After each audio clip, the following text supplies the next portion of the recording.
The Standing Orders Committee shall have the duty of considering from time to time and reporting on all matters relating to these standing orders as may be referred to it by the House. Is this true or false? Get the answer at the end of this introduction. In this session, the sectoral debate continues with a presentation from Member of Parliament for St. Andrew North Eastern and Minister of Justice Delroy Chuck. Member of Parliament for St. Elizabeth South Western and Minister of Agriculture, Fisheries and Mining Floyd Green is also down to make his contribution. Remember, during the sectoral debate, according to the standing orders, no member is allowed to address the House or a committee of the whole House for more than 30 minutes on any subject. However, the mover of an original motion is allowed 45 minutes for his opening address. The House or a committee of the whole House may at any time move a motion to extend the speaker's time sufficient for them to complete the presentation if the individual fails to complete within the stated time.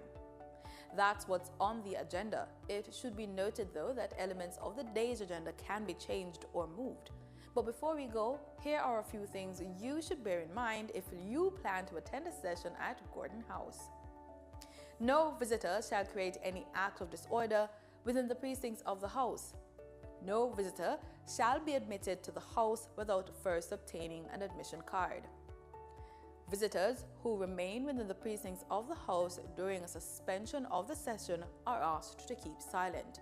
No photography, videography, or sketching of the proceedings is allowed unless so authorized by the presiding officer. It's almost time to go to the main event, but before that, let's get the answer to the trivia question we asked. True or false? The Standing Orders Committee shall have the duty of considering from time to time and reporting on all matters relating to the standing orders, as may be referred to it by the House. Is this true or false? It's true. The Standing Orders Committee shall have the duty of considering from time to time and reporting on all matters relating to the standing orders, as may be referred to it by the House. You should know that the permanent written rules under which the House regulates its proceedings are known as the Standing Orders. Here are some interesting bits about Jamaica's political history and current movements.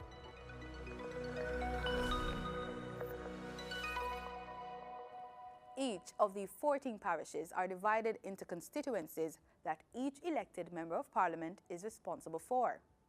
In St. Thomas, the history of human settlement stretches as far back as 650 AD, when the Taino people reached our shores. Archaeologists have unearthed Taino settlements at Spanish Wood, Retreat, Belvedere, Cambridge Hill, and Yallas. The history of St. Thomas is most popularly associated with the events of 1865, popularly recognized as the Paul Bogle Rebellion, or March, which led to Jamaica's assembly being dissolved and the island's status being changed to that of a crown colony. The parish is divided into two constituencies: St. Thomas Eastern, represented by the Jamaica Labour Party's Member of Parliament Michelle Charles since 2020, and St. Thomas Western, represented by the Jamaica Labour Party's MP James Robertson since 2002. Now over to the proceedings.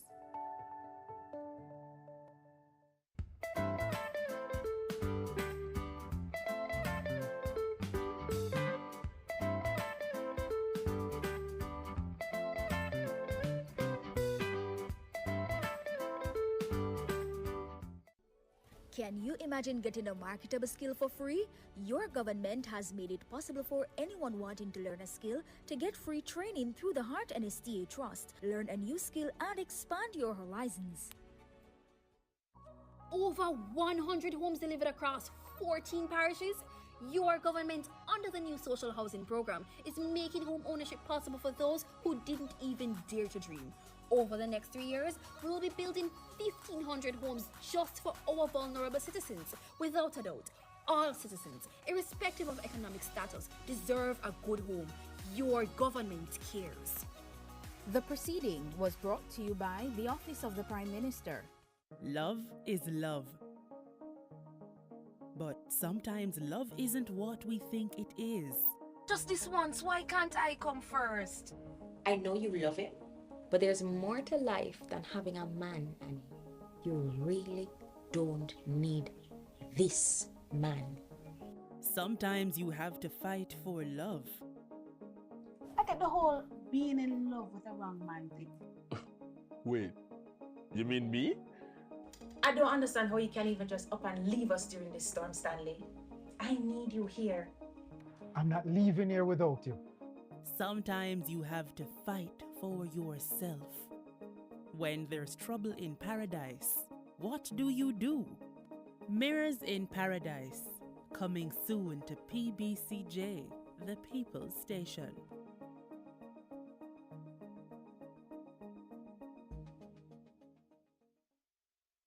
Cook it up and make we steam it. Fresh so me need it, tilapia a real fish. Cook it up and make we roast it. Farm fresh so me need it, tilapia a real fish. Grow smart at the best part. Food for thought so me have to eat smart. Easy catch, fully net.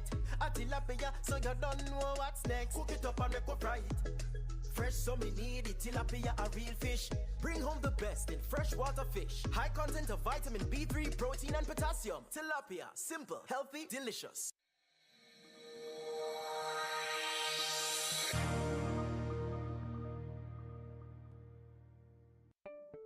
Do you wish there were a way your community could get funding to improve a school, health center, sports program, and more?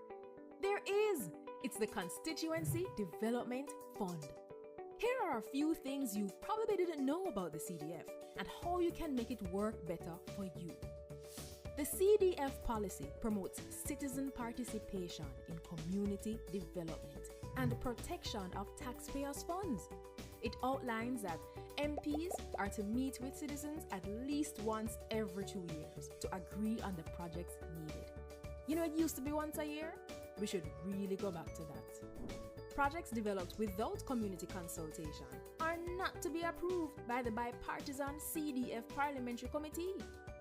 There are 26 government agencies that implement projects, usually for a small fee.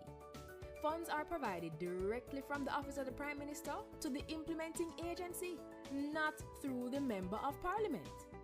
The CDF unit monitors project costs and implementation, so if you have questions about how the CDF are run in your community, contact them.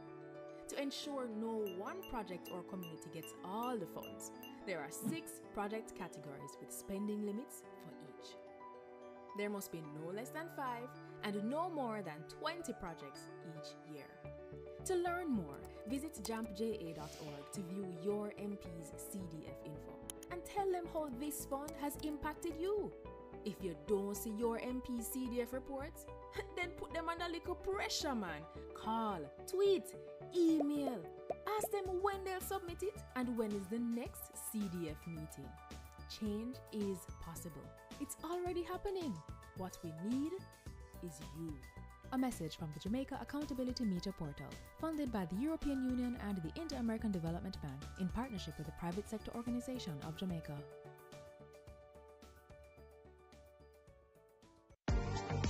Public passenger vehicle operators and commercial carriers, renew your road license online. It's as easy as 1-2 click. Visit the Transport Authority website at www.ta.org.jm. Choose your license type and click Apply Now. Sign in or create an account with your email address and complete the application process, uploading all relevant documents. Make payment using a debit or credit card. Once your application is approved, the Transport Authority will email you to collect your sticker. Pick up your sticker in office or utilize our courier service. Once the sticker is collected, your digital road license will be emailed to you. For more information, call the Transport Authority toll-free at 888-991-5687.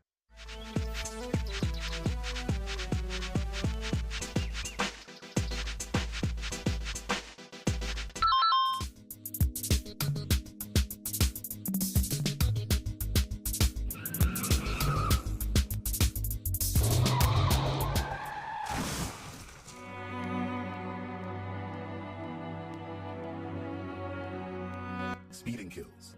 Obey the speed limit. A message from the Road Safety Unit in the Ministry of Transport and Mining. more guarantors for student loan. Your government cares about your education, and we don't want you to ever have to worry about going to university. The Students' Loan Bureau has a loan for you so you can focus on your future. Together, we can create a safer Jamaica for our children. We need to get the guns and save our country. One of the problems that occurred in the past was the significant delay in the issuing of warrants for persons who did not pay at the tax office and did not attend the court.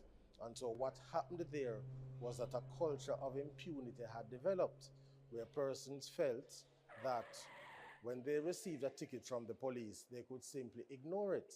So where we are now is that we are now current with the issuing of warrants in respect of the current cases. So what that means is that for persons who do not pay at the tax office, don't attend the court, the warrants are being issued and will be issued, and you will be arrested and brought before the court. If you do not wish to come to court, then go to the tax office. Also, you have the option of contesting it, so you don't pay at the tax office, but you must turn up at court on the date and time stated in the summons. Failing that, a warrant will be issued and you will be brought before the court.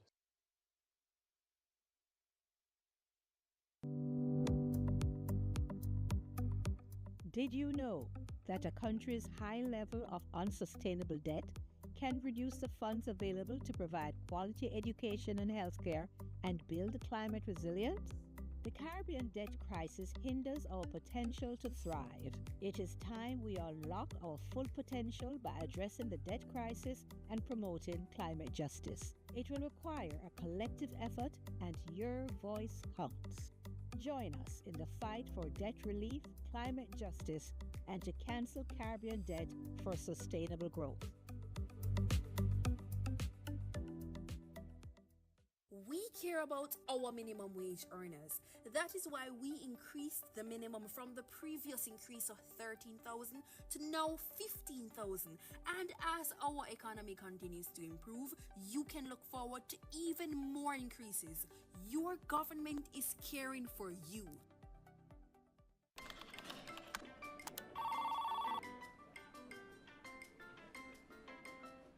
Once upon a time in a Caribbean island known for its rich culture, natural beauty, lived a group of people who were buried in piles and piles and more piles of paper. Papers spanning back to the start of time. Then came a bright idea, harnessing technology to work smarter and not harder. The government of Jamaica is improving its operations to serve citizens better. Many services are now available online, and there's more to come. The government of Jamaica, building a better public sector for all. Jamaica, home of the resilient, passionate and hard-working. A people and a nation who have achieved and defied all odds, working to keep their economy growing, their country thriving, from investments made in innovative opportunities and exports demanded globally. We have a vision, now within our grasp, where Jamaica becomes the place of choice to live, work, raise families, and do business. We will not let go of this vision. We will grow. We will overcome these challenging times and look to the future with hope and positivity. These are special times. The world as we know it has changed, but home will always be in our hearts. And in Jamaica, you can always find a home. Think you know Jamaica? Look again. You will be surprised. Apply to the Heart NSTA Trust. Learn a new skill and expand your horizons. Your government has made it completely free to you.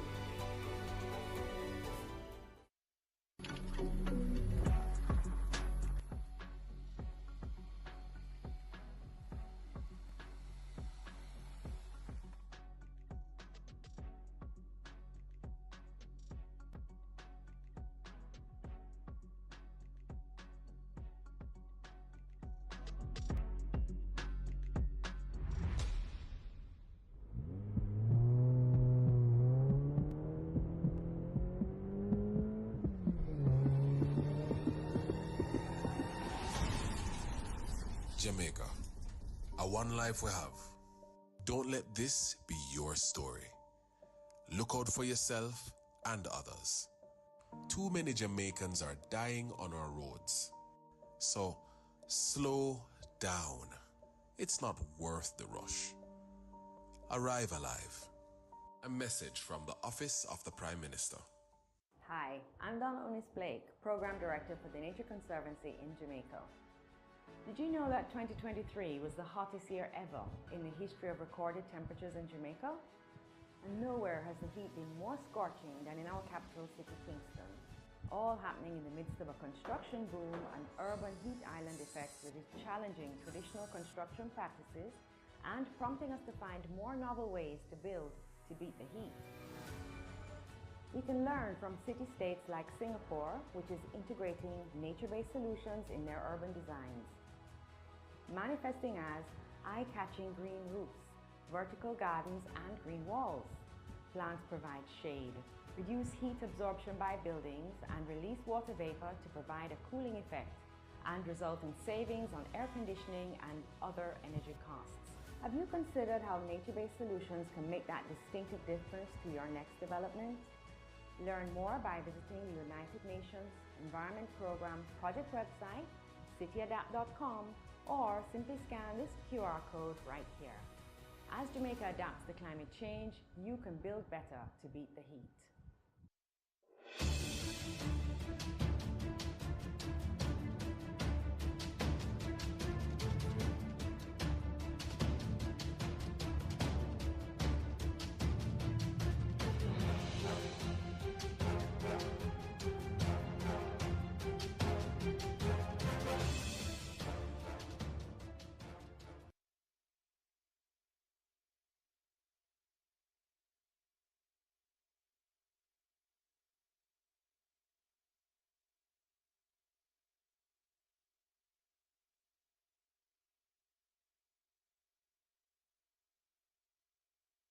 Within the same, in true Christian love and charity, one towards another, through Jesus Christ our Lord.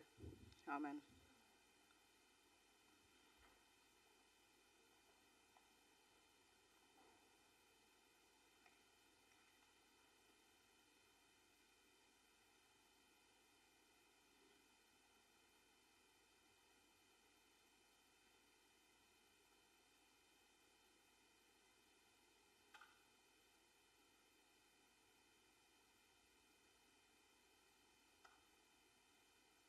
You may be seated.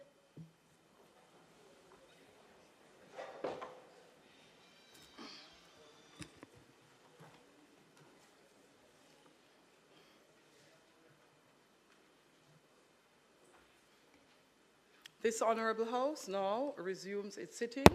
It is indeed a great honor and pleasure to welcome all of you to the sitting of the House of Representatives for today, Tuesday, May 21st, 2024. I would like to extend welcome to those joining us here, seated in the gallery, full gallery today, and for those on social media and those joining us via PBCJ live stream. Special welcome to Ms. Grace Ann Stewart McFarlane, Permanent Secretary from the Ministry of Justice, officials from the Ministry of Justice and its agencies, Mr. Dermot Spence, Permanent Secretary for the Ministry of Agriculture, Fisheries and Mining, officials from the Ministry of Agriculture, Fisheries, Mining and its agencies, stakeholders of the ministries, members of the Diplomatic Corps, and Jamaica's international development partners. Call of the roll.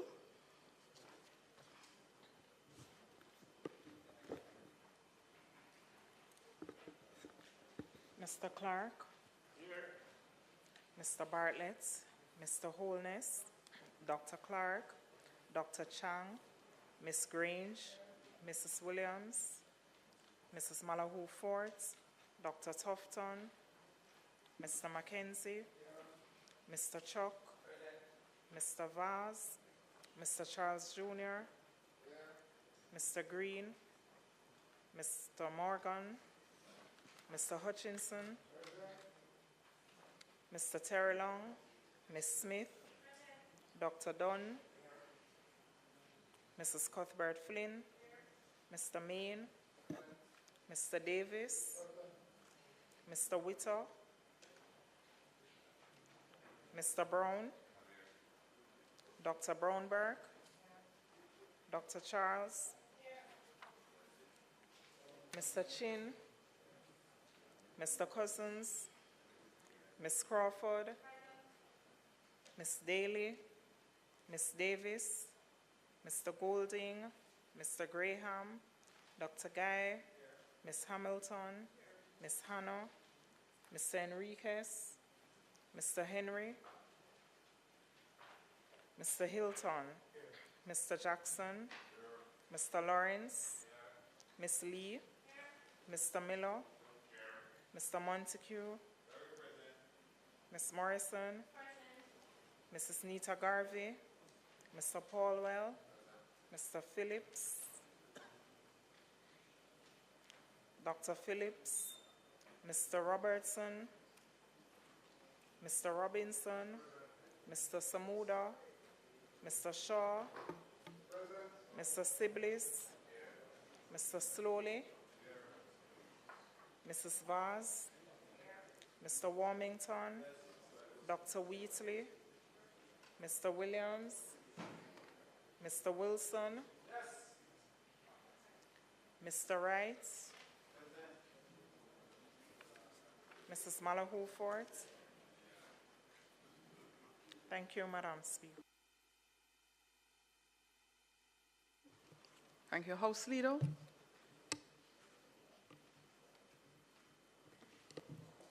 Thank you, Madam Speaker. I'll ask that you proceed with the agenda items as listed. Thank you. Thanks, House Leader. Statement by ministers. Announcements. Clerk.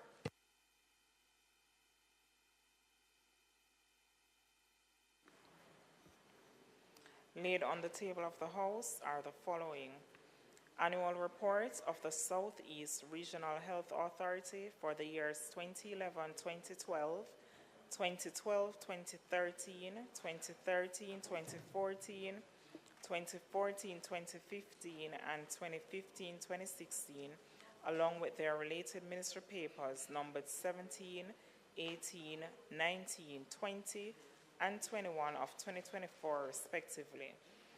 Annual report of the Court of Appeal of Jamaica for the year 2023, along with Ministry Paper number 22 of 2024. Integrity Commission's investigation report into concerns that Ms. Ava Williams, manager of Jamaica Customs Agency, failed to file her statutory declarations with the Commission for the years 2018 and 2019, along with its indicative ruling. Thank you, Madam. Thank you. Bills brought from the Senate. We will later recommit petitions, papers, reports from committees, notices of motions given orally, questions and answers to questions, motions that may be made at the commencement of public business requiring notice, motions relating to the sitting of the House, motion for leave to introduce bills, presentation of bills without leave of the House first obtained, public business. House Leader.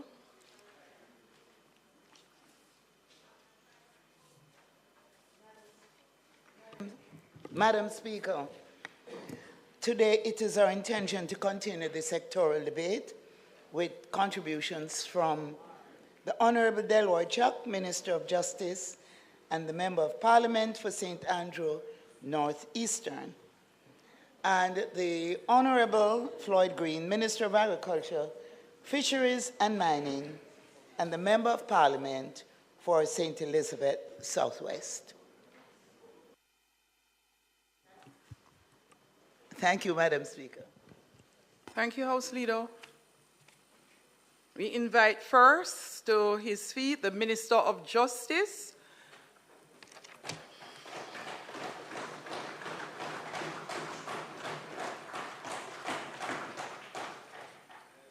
The Minister of Justice represents the constituency of St. Andrew Northeastern. Minister.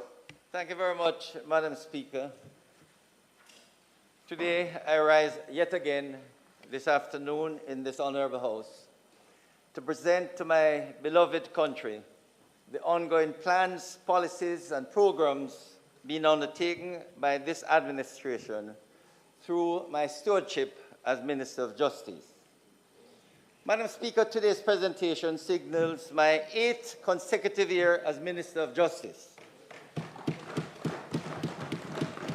A feat made possible by the unbroken 27-year support from the wonderful constituents of Northeast St. Andrew, and the faith and confidence of the Prime Minister, Under Holiness, in appointing me.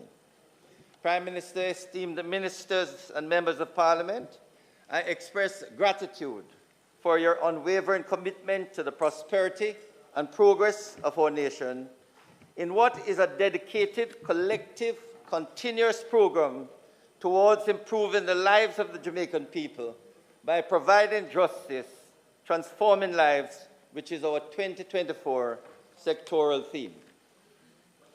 Madam Speaker, Prime Minister, members of Parliament, Jamaica's justice system is in the best shape it has ever been in our history. While we still have some way to go for a first-class justice system, the administration of justice and the citizens' access to justice and opportunities to get justice have never been better. And we have many stakeholders to thank for this contribution. To the citizens of Jamaica, I express gratitude for your support in providing meaningful recommendations and suggestions towards improving our justice system.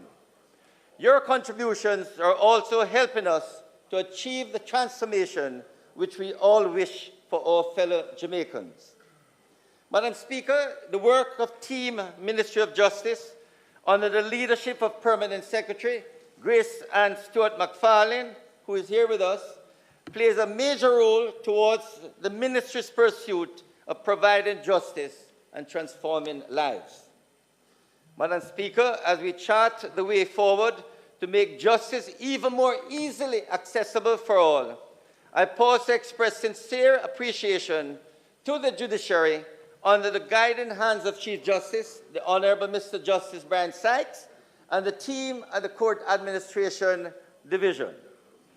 Madam Speaker, our justice sector continues to provide excellent service, and special kudos are in order for the following.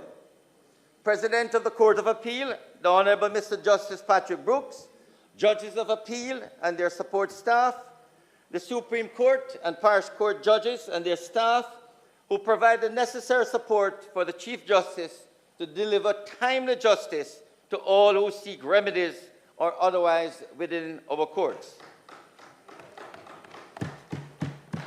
The Attorney General, Dr. Derek McCoy, and his team, the Solicitor General, Mrs. Marlene Aldred, and her team, the Director of Public Prosecutions and her wonderful team, the Director of Court Administration Division, Mrs. Tricia Cameron Anglin, and her team, she is here with us, Executive Director of the Legal Aid Council, Mrs. Diane Watson, and her team, I think she's also here, the Chief Executive Officer and Administrator General, Mrs. Stacey Ann Carty, and I think I saw her here too. Huh? Everybody. Our valued stakeholders from several sectors to include civil society. Special mention, Madam Speaker, must also be made of our international development partners, which include Global Affairs Canada, United Nations Development Programme, Foreign Commonwealth and Development Office, United States Agency for International Development, United Nations Children Fund, Government of Rwanda and the Rwanda Corporation International, International Narcotics and Law Enforcement Section in the United States Embassy, and the European Union delegation to Jamaica.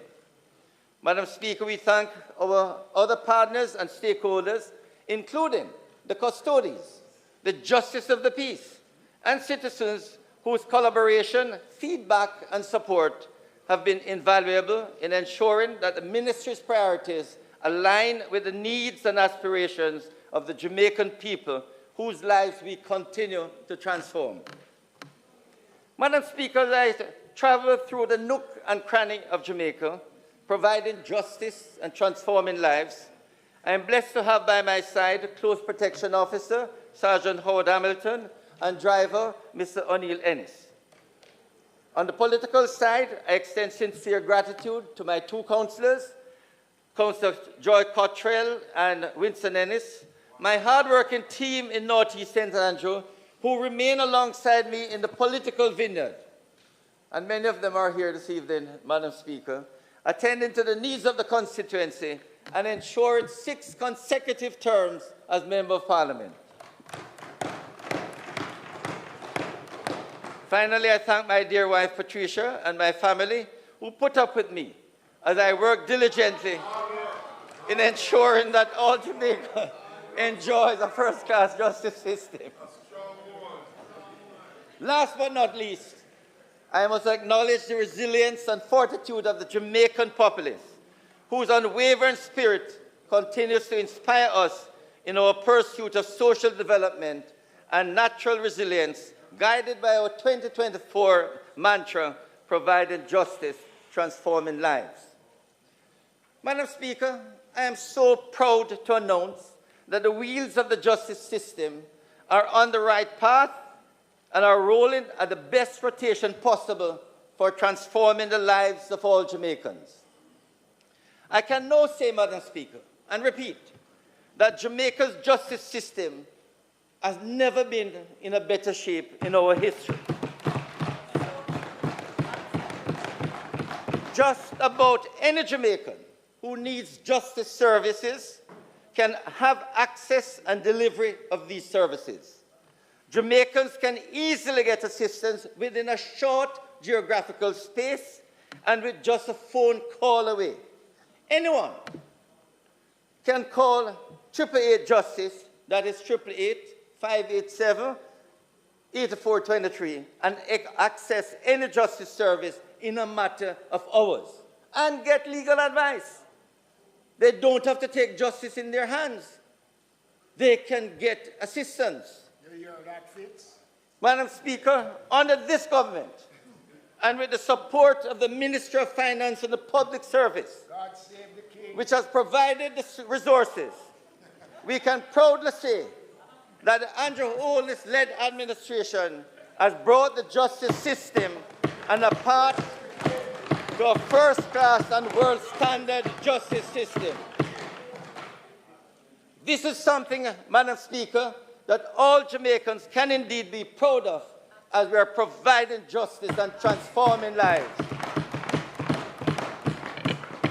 Madam Speaker, during the financial year 2023 to 24, the Judiciary made significant progress towards improving its justice delivery to the public, especially in the area of case clearance rate. This is a worthy achievement, Madam Speaker, which I will detail in part shortly. The Ministry of Justice is committed to achieving a world-standard justice system, and we can proudly say that Jamaica now has one of the best court systems in the region and favorable compares with the best court systems in the world. Madam Speaker, under the stewardship of Chief Justice, the Honourable Mr. Justice Brian Sykes, who has just completed his first 4-year strategic plan for the year 2019 to 2023, there have been remarkable achievements across all levels of the courts. In particular, the parish courts are now effectively backlog-free. Madam Speaker, this is a major achievement. The statistics show that less than 2.5% of the cases are in backlog, which means these cases, all civil and criminal, which means these cases have not been tried in 24 months. To put it differently, Madam Speaker, approximately 98% of cases are completed within 24 months. Close to 90% of all the cases are tried and completed within 12 months. This, Madam Speaker, is an outstanding achievement of which Jamaicans can be extremely proud. It means, Madam Speaker, that when they go to the parish courts, they can get their matters adjudicated in a timely manner. Madam Speaker, the likelihood is that before long, 100% of cases will be tried and completed within 18 months in the parish courts. Indeed, Madam Speaker, going forward, the parish court's mission is to complete simple cases within 3 months, standard cases within 6 months, complex cases within 12 months, and all cases within 18 months. When achieved, Madam Speaker, and it will be soon, Jamaica's court system will rank amongst the best, the very best. Madam Speaker, over the past years, the Court of Appeal's clearance rate has peaked over 100%, to 111% in 2022 and 118% in 2023. This means, Madam Speaker, that of every 100 new cases filed, 111 or 118 have been completed. Madam Speaker, to understand, although increased cases are coming into the parish courts, into the Supreme Court, into the Court of Appeal, both the parish courts and the Court of Appeal have been able to complete more, that is over 100%, than actually coming. So for every 100 cases that come in the Court of Appeal, 111 or 118 cases are actually completed. And we expect, Madam Speaker, that this steady improvement will continue. Regarding the backlog in the Supreme Court, the clearance rate is not yet 100%, but it is now 76.5% in 2023. However, Madam Speaker, with the new strategic plan, the Chief Justice is projecting that within another 5 years or so, clearance rate in the Supreme Court will be in excess of 100%, and backlog will soon become a thing of the past in courts across Jamaica. Madam Speaker, the Chief Justice has embarked on a new strategic plan for 2024 to 2028, which can be accessed on the website of the Supreme Court. More important, Madam Speaker, the Executive and this Parliament will provide the necessary resources to support this new strategic plan and to ensure that there's little or no interruption in executing the plan. Madam Speaker, we have continued to renovate most of our courts, and indeed, the most recent renovation in Clarendon is a model of what a parish court can become. In other words, Madam Speaker, when you go to Maypen, the Clarendon court, and I don't know how many people have seen it recently, it just looked like a first-class court, you know, properly fixed up. In other courts, Madam Speaker, we have provided improved equipment, technology, and new furniture. And even though more work needs to be done to upgrade and modernize, we can boast that the court facilities are in fairly good condition across Jamaica. Madam Speaker, let me say it very clear. No other administration has given more support and resources to the justice system like the Andrew Holness administration. Madam Speaker, the Andrew Holness administration has not only given support, resources, but also support the judiciary in many ways. From 2016 to 2023, the number of appeal court judges increased from 7 to 13, almost double. Supreme Court judges increased from 30 to 42. Masters and chambers from 4 to 8. And parish court judges from 50 to 71. In addition, Madam Speaker, we increased the number of prosecutors from 42 to 58. Madam Speaker, it shows the commitment of the Andrew Holness administration to ensure that the justice system gets the resources it needs. Madam Speaker, since 2016, every section of the justice system has had budgetary increases of over 150% in allocation. For example, the Court Administration Division moved from $3.397 billion in 2016 to $9.431 billion now in 2024. Madam Speaker, don't ignore this. The improved salaries of the judiciaries. In 2016, when this Andrew Holness administration came to office, the judges were the lowest paid in the Caribbean. Back in 2016, judges were receiving a compensation package of approximately $12 million per annum. Fast forward to 2023. And the figures have significantly increased, Madam Speaker, with judges in the Supreme Court and Court of Appeal earning close in their compensation package, including vehicles, of close to $30 million per annum. After 8 years, Madam Speaker, we can now say members of the judiciary are among the best paid in the region outside of the Cayman Islands. Madam Speaker, the judiciary are appropriately compensated, deserve their salary, and all we will continue to ask of them, they continue to be as productive as they have been over the last few years. What is interesting, Madam Speaker, the judiciary have got so much support from this Andrew Holness administration, their salaries. In the three arms of government, the executive, the parliament, the judiciary is the best paid. And I can tell you, at the Supreme Appeal Court level, the judges earn much more than ministers and prime minister. At the parish court level, they would earn much more than members of parliament. And that is likely to be adjusted soon, I hope. That is the parish court judge's salary. It is essential to understand, Madam Speaker, that these improved compensation packages align with what is happening in the public sector. They reflect the exceptional performance of our judiciary, which has elevated our court system to be one of the best in the Caribbean and one which resonates with global best practices. Madam Speaker, we continue to improve all the courts, and shortly we will be putting in solar panels. We have started at the Sun Street and the halfway tree courts, and we hope to put solar panels in most of the courts across Jamaica. This, Madam Speaker, will ensure that we move towards the greener environment which the government is pursuing. Madam Speaker, the Ministry is well aware of the challenges facing the juror system.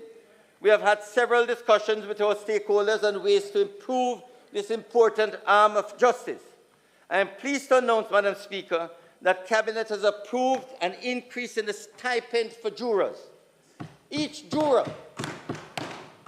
whose name is called for any circuit will be paid $2,000 for each day that juror attends circuit, or $2,000. Jurors who are impaneled and who serve on a case will now get $6,000 instead of the present $2,000, a 200% increase. Madam Speaker, this is necessary because a lot of jurors, especially in the rural areas, have to take taxi from way in the hills down to the town. They spend money to get there. Yes, sometimes they're not empaneled.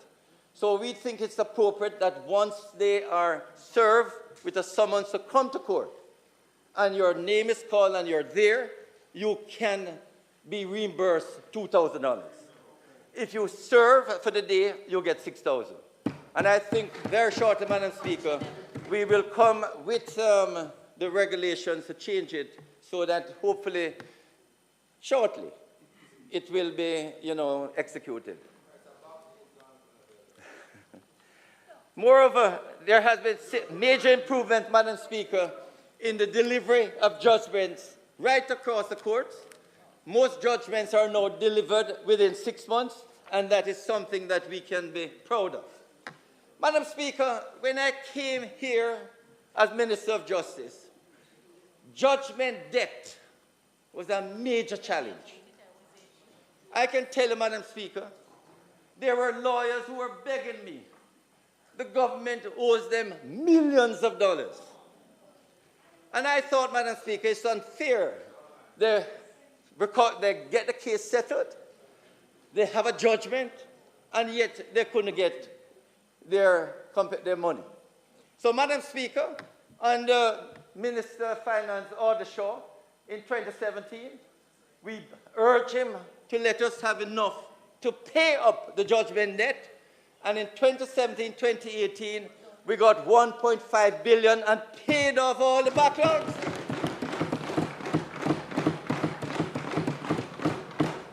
And what is important, Madam Speaker, is since then, every completed or settled case, we have been able to pay. So no one can say that they win a judgment or they have a settled claim and they don't get paid. Indeed, Madam Speaker, 2023, the government provided us with $750 million to pay judgment debt. We paid out $530 million for all infractions and returned $220 million back to the government.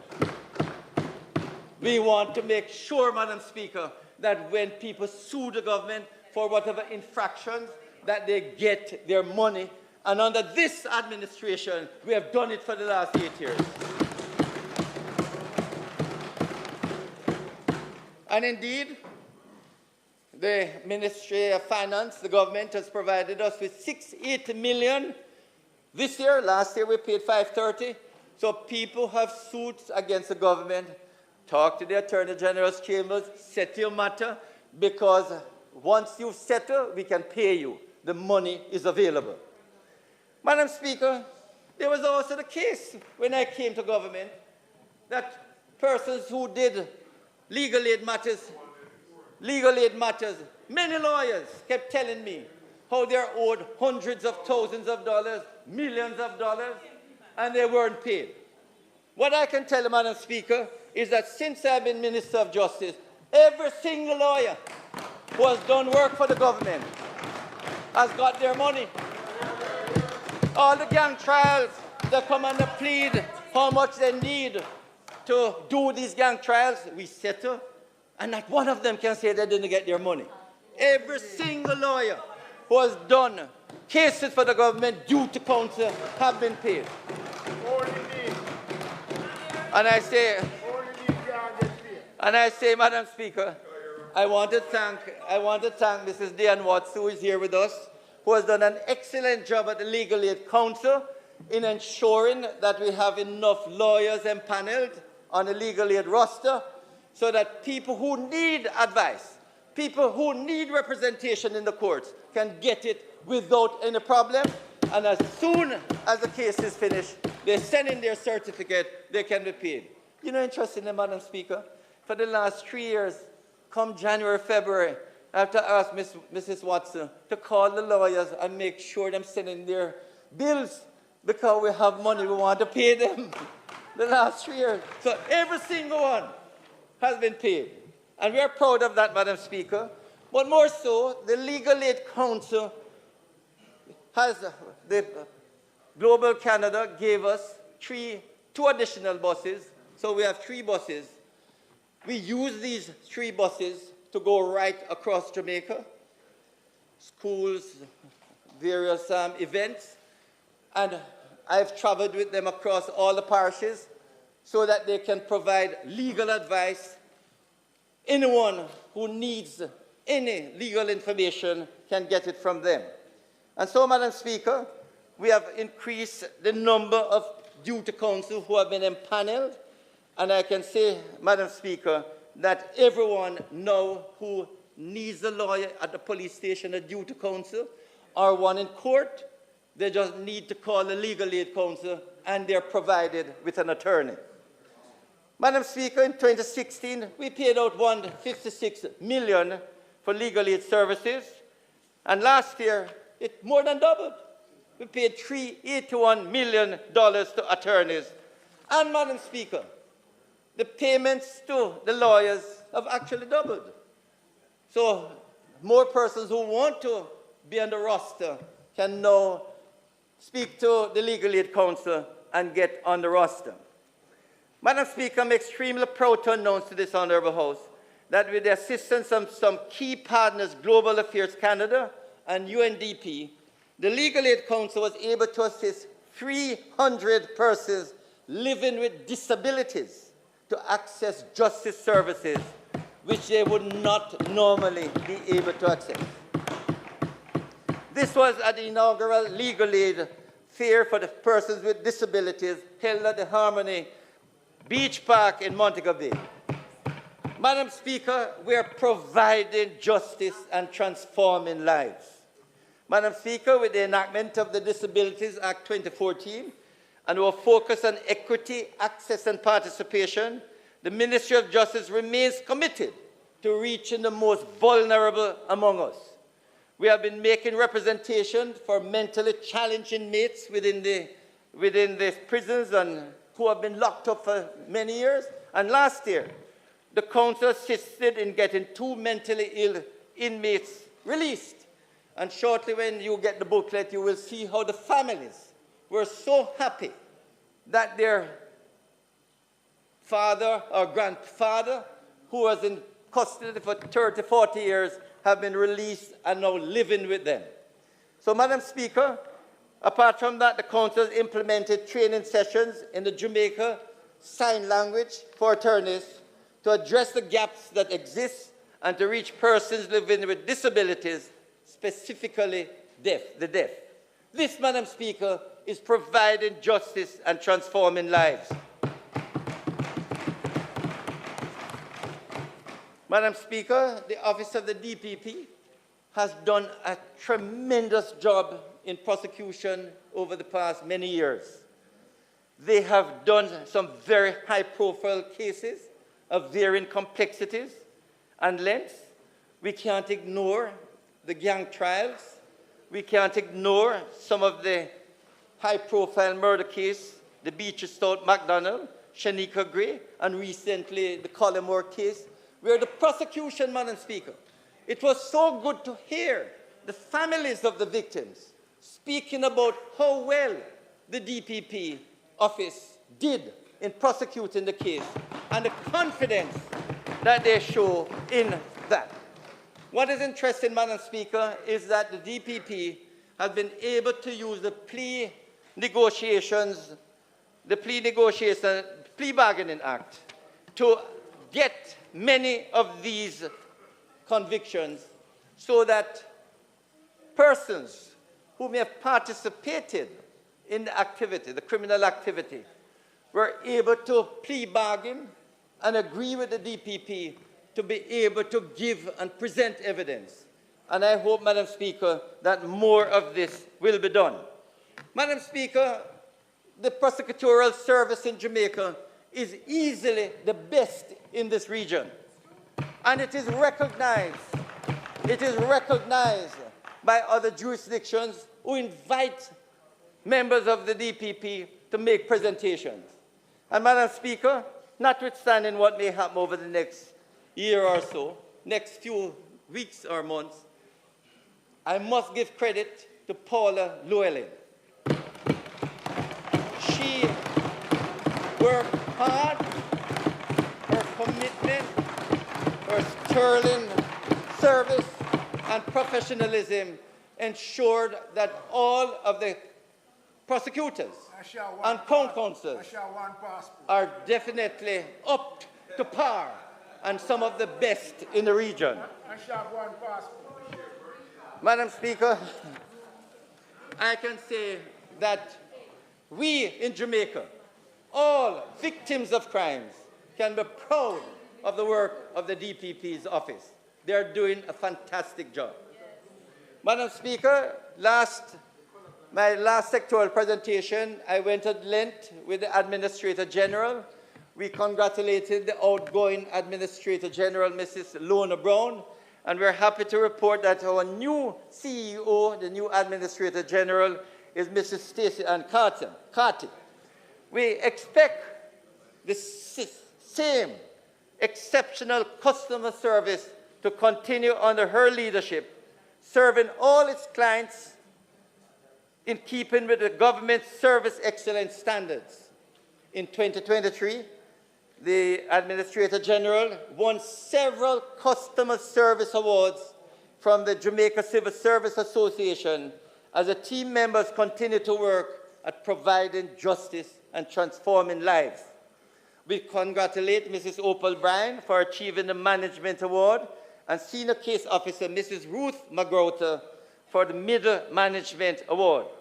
The department, Madam Speaker, has 5,109 active estates and 935 inquiry cases in administration, including 338 new cases for 2023-2024. Over the past 5 years, Madam Speaker, the department has taken on an average of 360 new cases per year and closed an average of 420 cases per year. Madam Speaker, there's no doubt that the Administrator General has improved significantly, and yes, the previous Minister of Justice, we did agree and put in that they can now give their, letter of administration. And that is working beautifully, because within 3 months, these letters of administration can be, and the estate can be dealt with. Where we have a problem really right now is to get the beneficiaries to come together and agree how the thing should be apportioned. Because what I'm planning to do, Madam Speaker, is to get a mediation department in the Administrator General's department to deal with all these beneficiaries who curse one another as to what portion they should get, even though the law is there to tell them what portion they are to get. So, Madam Speaker, we have properties, over $50 billion worth of property that we want to give to the beneficiaries. But you know it. No, we're planning to put mediation. I've been down there. We need some mediation, restorative justice to get the parties together. But what is more, Madam Speaker, the Administrator General and MOJ, with MOJ, we go across the island urging persons make a will.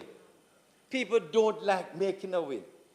But we urge them to make a will because it stops the problem of fighting over deadlift. Because, Madam Speaker, deadlift is a major cause of violence in this country, major cause of death. And we are still working hard to ensure that persons stop fighting over land, fighting over deadlift, fighting over everything. Especially in our British part. And it's very important, Madam Speaker, that we deal with this. But, Madam Speaker, if there's one area that I'm really, really proud of, and that is the social justice section of the Ministry of Justice. We have done remarkably well taking alternative justice service right across Jamaica. We were able to visit 28 churches, 42 schools, impacting 500 children and thousands of Jamaicans during my parish tour in 2023, where I went to every single parish across Jamaica. In my presentation last year, Madam Speaker, I mentioned the Social Justice Division of the Ministry. It houses restorative justice, victim services, child diversion, and mediation to coordinate the delivery and efficiency of these programs under the theme providing justice and transforming lives. Madam Speaker, I can say that RJ, restorative justice, is now widely accepted as absolutely transformative when parties participate in RJ circles, accept responsibility for their action, and commit to repair the harm done. The remarkable success rate of more than 80% demonstrates that when parties commit, their lives indeed can be transformed and relationships can be healed and restored.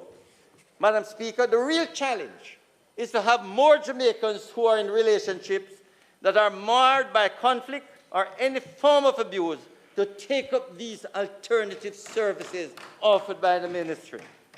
We have victim services, Madam Speaker, child diversion, And in truth, Madam Speaker, they are providing not only the service, but healing lives, transforming lives. And Madam Speaker, we are very proud of these services being offered by the ministry. Madam Speaker, the team members, we are urging members of Parliament, all members of Parliament, if you have a community meeting, we can get our team members from RJ, Victim Services, Mediation, Child Diversion, to come and sensitize your community about these alternative justice services.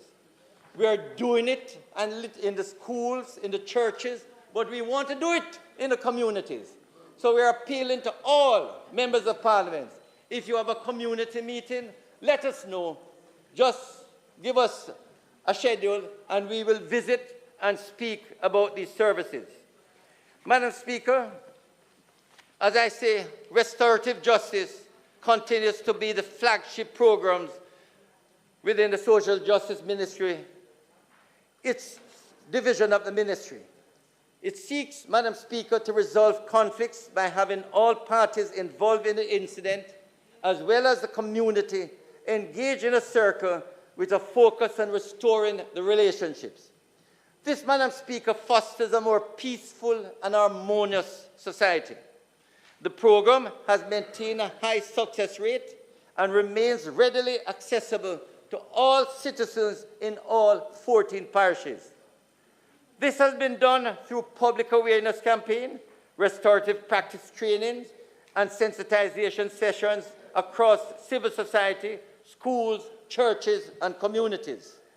Madam Speaker, in 2023-24, the hard-working RJ staff and dedicated facilitators conducted more than 2,300 case conferences for referrals concerning harms or crimes committed. A total of 1,853 agreements were signed, which in most cases, Madam Speaker, restored relationships between the disputing parties. Madam Speaker, in 2023-24, I tabled a copy of the Restorative Justice Policy Green Paper. The policy's revision is geared towards improving the implementation of the National Restorative Justice Program. We embarked on several initiatives for public engagement and feedback, and to date, there have been no objections. I'm looking forward, Madam Speaker, to tabling the white paper during this financial year with a view to have an updated Restorative Justice Act shortly thereafter. Madam Speaker, we recognize that if we are to make major strides in curbing maladaptive behaviors and promoting talk it out, don't fight it out culture, we must strengthen the partnership with our churches and schools. Through these partnerships, we have coordinated more than 381 restorative practices trainings. These sessions have benefited over 8,707 school administrators, parents, and students, individuals from faith-based organizations and other key stakeholders from the private sector. Madam Speaker, as we commit to continue building positive relationships among students, staff, and parents, we have signed a second MOU with the Ministry of Education to continue the delivery of restorative justice in schools. Madam Speaker, we are ensuring that restorative justice remains a solid alternative for Jamaicans to resolve conflicts, with 400 trained facilitators, with another 140 in training, and more than 20 justice centers island-wide. Madam Speaker, I want to introduce, if you look at the inside cover of your booklet, you will see Bishop John Thorpe. Bishop, just stand up for me, please. Huh? With your leave, Madam Speaker. Now, Madam Speaker, Bishop John Thorpe is a man who grew up in the church. He does mentoring, counseling, and assist parties to, get along. But Bishop John Thorpe had a problem with his son. And for years, they never spoke.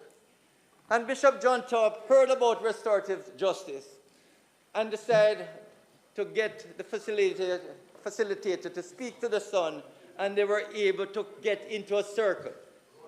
And Madam Speaker, Bishop Thorpe will tell you now, he and his son, after years of not speaking, now speak 2-3 times per day. And he's here, Madam Speaker, because he's now the best advocate of restorative justice. He tells everyone who have conflicts that they should really go to the restorative justice facilitator to heal the conflict between them. Thank you, Bishop. So, Madam Speaker, this is a program that works. The main challenge is to get persons, whether they're in their bedrooms or in the homes, in the neighborhoods, you have a problem. Get a restorative justice facilitator to help you, to heal the problems. Madam Speaker, the other area is child diversion. And Madam Speaker, the child diversion is a success story because we have been able to get a number of children, hundreds of children, mentored, counseled. We have been able to do psychological assessment of these students. And what I can tell you, Madam Speaker, that they are able, 70% have been able to get mentors, and the success rate is tremendous. And you will see in your booklet at the relevant page, Madam Speaker, testimonials from children who say that after this child diversion program, they are now able to see the light. They are now able to come out of their shell. And what has happened, Madam Speaker? The demand and the success is so much that we are now doubling up the number of child diversion officers across the island. Madam Speaker, victim services is another area which we cannot ignore. When we seek to manage conflicts by implementing preventative measures that will reduce the escalation of violent behaviors, it is important that we do not forget the victims of crime. What is important, Madam Speaker, is for these victims to visit the victim service office in the parishes. When you have been abused at home, you suffer from a crime, I beg of thee, do not sit at your house and think about revenge and employing contract killers to go and take it out on the offenders. Visit the victim service office and discuss with the councillors, because, Madam Speaker, many of the crimes occurring in this country is because of revenge and retaliation. We are urging the victims of crimes, of abuse and so on, go to the victim service offices, get some support and counseling, and where appropriate, we refer the victims and hopefully the offender to restorative justice. Madam Speaker, we cater to many children. Unfortunately, with the help of the Walnut Group, sponsored by the United States Aid, we now have 2 child-friendly spaces, one in Manchester and one in Portland, which were opened last year. These, Madam Speaker, are very important because these children, we are trying to keep them away from the formal court system, and hopefully they are able to give their evidence from these child-friendly spaces. The other area, Madam Speaker, which is of great importance, is mediation. Mediation is a conflict resolution tool that allows disputing parties to discuss their grievances in the presence of a neutral third party who is a certified mediator in order to arrive at a jointly agreed solution. Madam Speaker, former president of the Jamaica Teachers Association said, there's too much anger everywhere, and we're going to try to fix that and get rid of it. Mediation and conflict resolution are critical. I agree with that, Madam Speaker.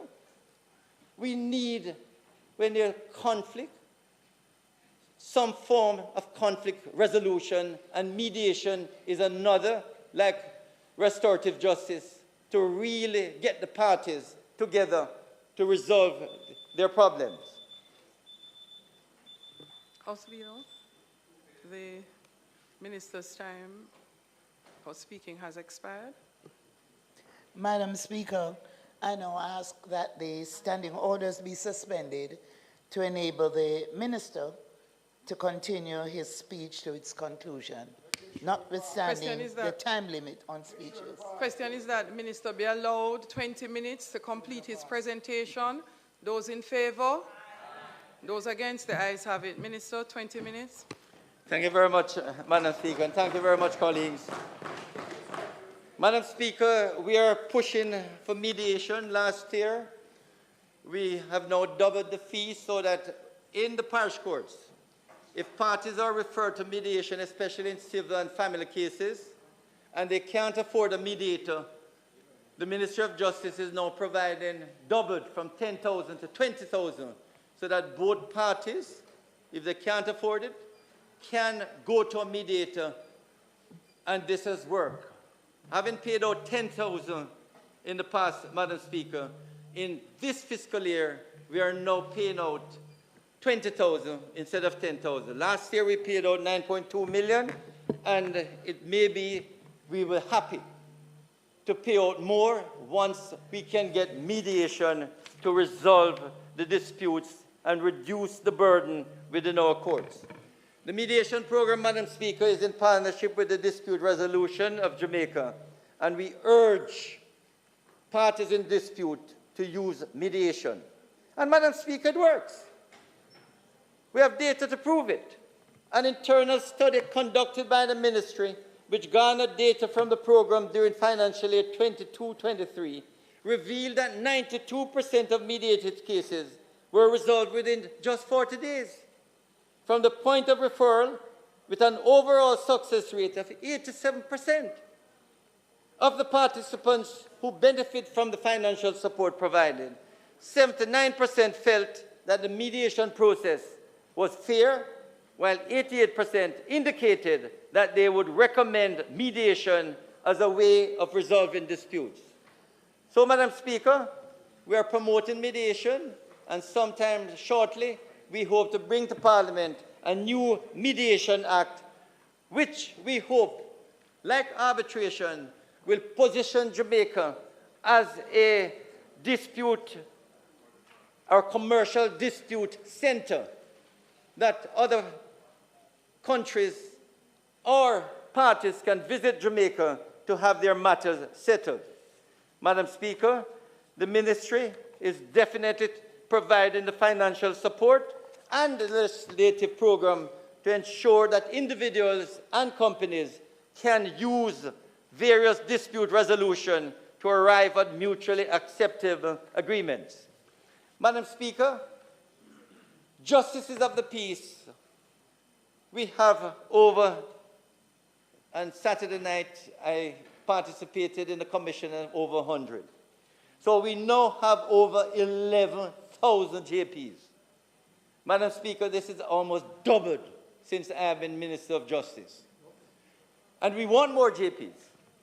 The only thing we ask of JPs is that they are of unquestionable integrity, and they are committed to make themselves available to provide service to the community. What we want, Madam Speaker, is that these JPs should be the real focal points to get justice information, to be the advocates not only for justice, but of peace within their communities. As I go across and speak to justices of the peace, Madam Speaker, I urge the JPs to really band together, to be the light, the real leaders in their communities, because they're the ones who can stop a lot of the conflicts, assist in ensuring that there's calm, harmony, and peace within their communities. And Madam Speaker, that is why I'm pushing these justices of the peace. And we have regular sensitization sessions for these GPs. We have had many persons at these sensitization sessions. And last year, they had programs on the bail process. Madam Fort gave that one on the bail process, and also on constitutional reform, on the Sexual Harassment Act, on legal aid, and passport immigration. The Accountant General came and spoke, and the Administration General's Department and the Estate Planning come regularly to speak to thousands of GPs on a regular basis. The point, Madam Speaker, is that we want our GPs to be better informed, to be the portal for information. So when you need justice information, they can go to a GP. And as I say to GP, if you don't know, just say you don't know, call 888-587-8423 and get a service from the Ministry of Justice. We can put on the person, not only to the various alternative justice programs, but can also provide the necessary legal advice.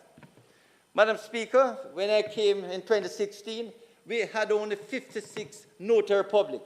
I'm pleased to say we have almost doubled them now. We have 109 notaries right across Jamaica. And I think this is important, Madam Speaker, because people sometimes ask, how can I find a notary? And in the past, it used to be a closed shop. But now we have doubled it, and we hope to appoint even more. Another area, Madam Speaker, is expungement. And this is an area sometimes of great, great concern.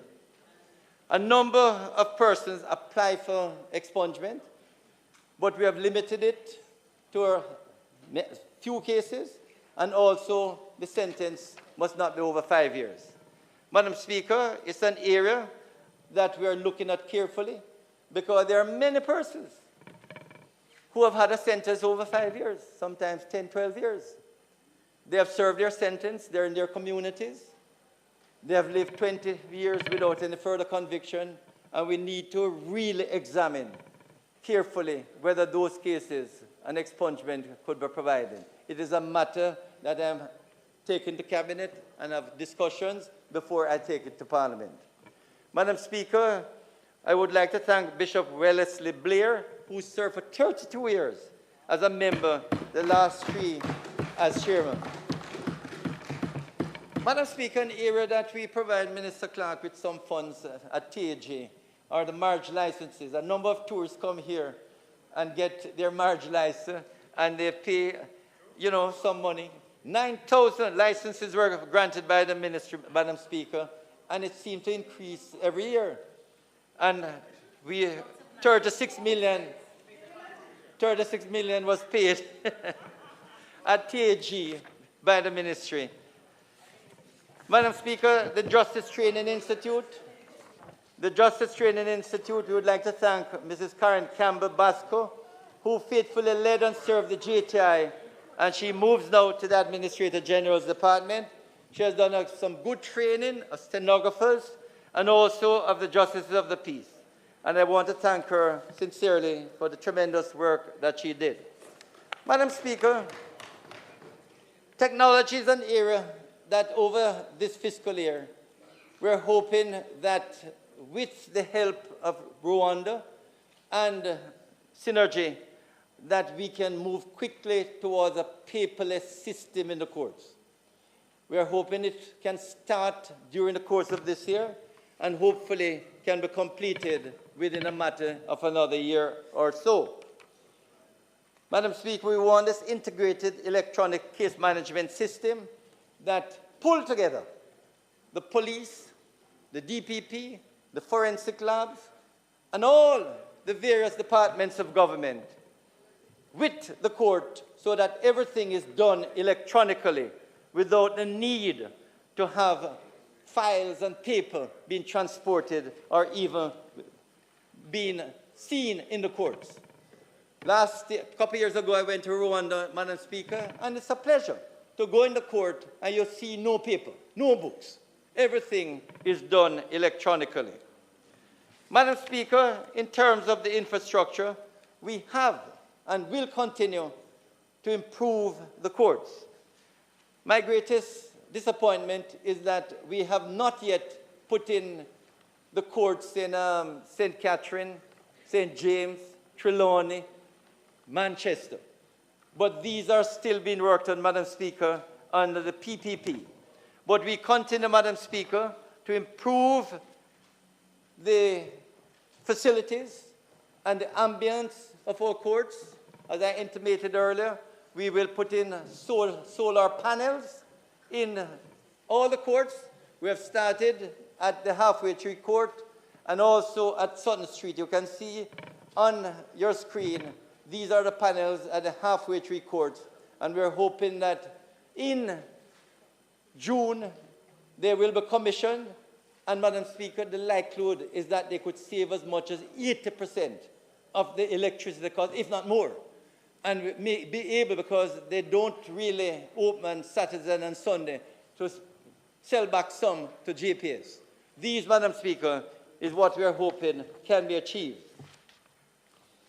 So, Madam Speaker, one new court we hope that will be opened this year, and that is the St. Thomas in Morant Bay. The urban centre is being developed. And that new court, Madam Speaker, will be hopefully opened in this fiscal year.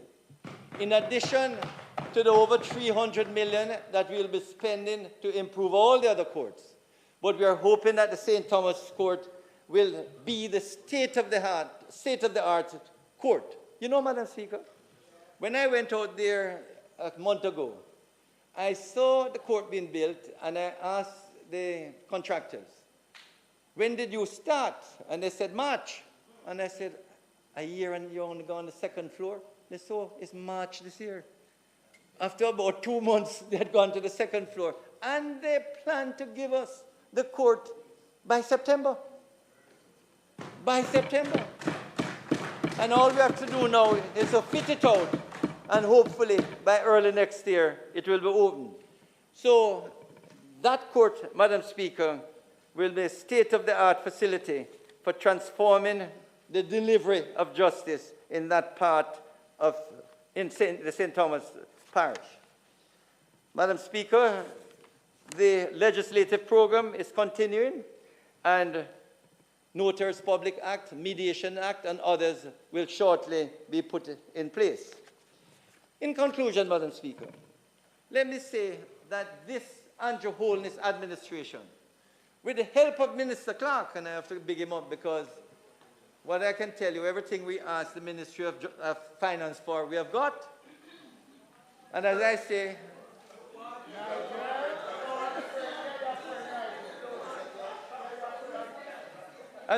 sometimes he doesn't know it's the technocrats who put it together. But at least the money is there. And I said, you weren't here, Minister Clark, to hear that even judgment that we paid off and returned 220 million. And several areas we have tried to spend the money prudently, and that is the intention of this ministry. But, Madam Speaker, in closing, we need to emphasize that the justice sector is where we get a lot of backlogs and bottlenecks because litigants are seeking justice.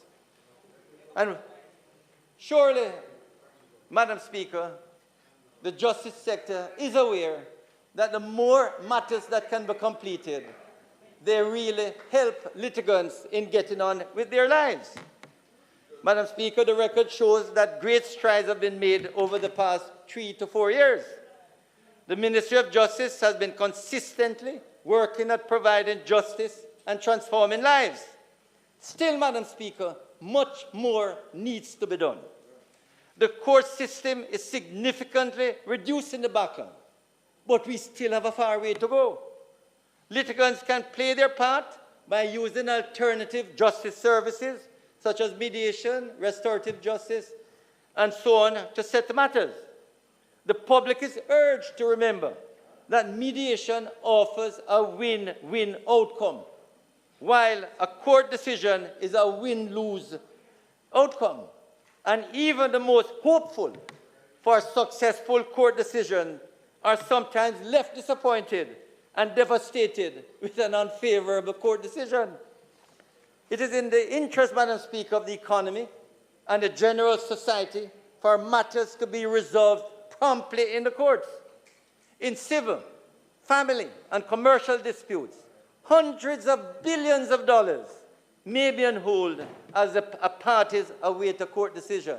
And that is why I have to thank the Chief Justice and the judges who are working to be more productive in getting these cases completed in a timely manner. Yes, Madam Speaker, the judiciary is playing its part to deliver timely justice, and it is now appropriate for other stakeholders, attorneys at law, litigants and witnesses to help the process to get matters cleared up. Madam Speaker, even matters that are not tried in open court, such as divorces, probates, and modification of restrictive covenants, if the documents are filed correctly, then the matters can be completed in weeks or months rather than years. Indeed, Madam Speaker, many probates and divorces are now being completed between 8 and 20 weeks, and that should become the norm. There's no reason why a divorce or a probate should take longer than a few weeks, a few months. You hear that, Fitz? But, Madam Speaker, because oftentimes the documents are not completed properly, referrals and the hold-up becomes stretched out. And I know the Chief Justice is working hard. He and I had a discussion recently to say we might use AI, to really examine if these documents are actually correct. You're fit, so you can get a quick... Madam Speaker, we are working closely with the Administrator General to close more estates by finding appropriate resources and channels to get beneficiaries to settle their differences, approve the sale of estate properties to pay outstanding indebtedness, and to cooperate with the department to bring closure to these estates. Our alternative justice services are making a significant impact on the lives of Jamaicans who use these conflict resolution opportunities. The real challenge, as I indicated, Madam Speaker, is to get more Jamaicans in our schools, homes, churches, neighborhoods, and communities to get acquainted with these services and to utilize them. We would have less abuses, threats, and violence across our communities.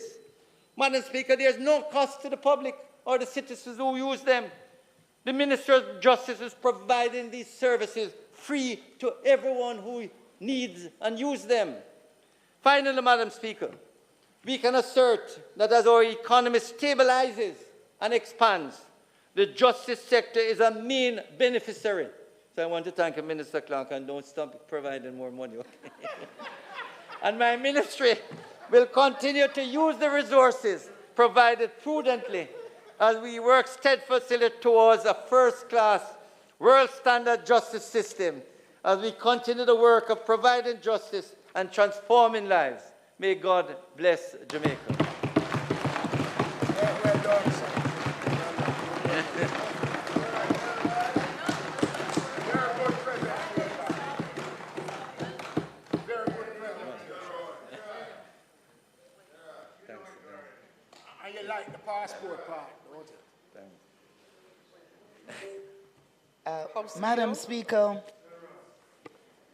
excellent presentation by Minister Chuck. I now ask, Madam Speaker, for you to invite the Honorable Floyd Green, Minister of Agriculture, Fisheries and Mining, to make his presentation. Thank you.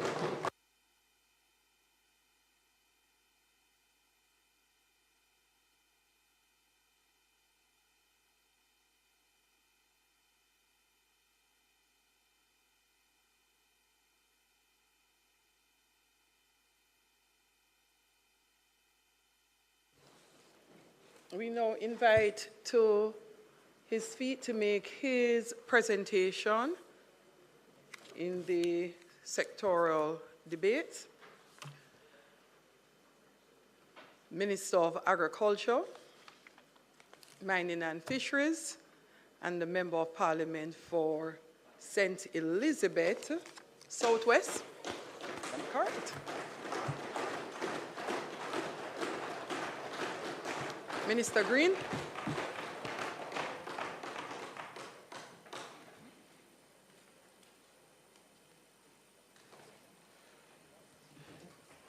But those who hope in the Lord will renew their strength.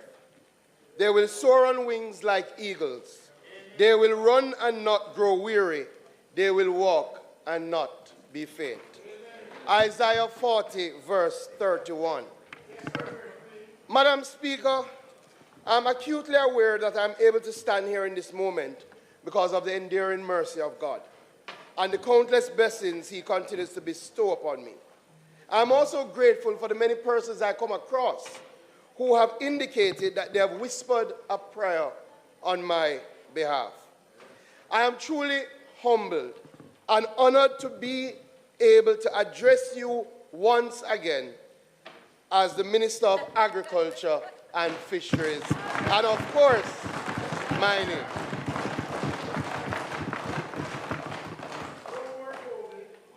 Madam Speaker, the Most Honorable Andrew Michael Holness, Prime Minister of Jamaica, continues to show inspiring and visionary leadership.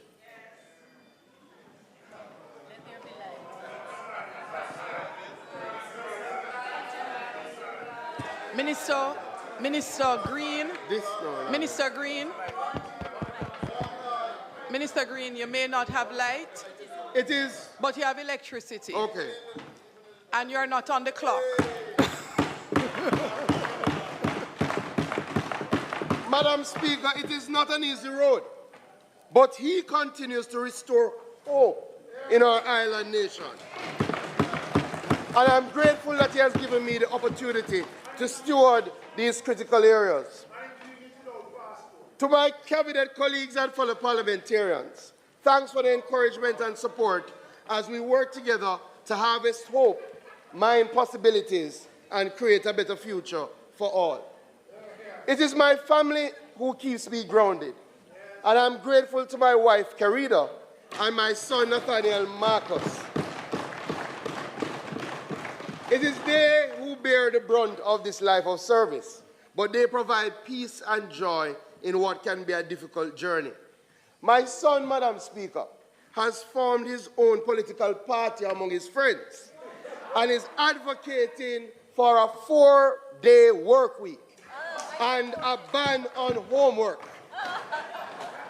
For the first time, he joins me in the gallery today.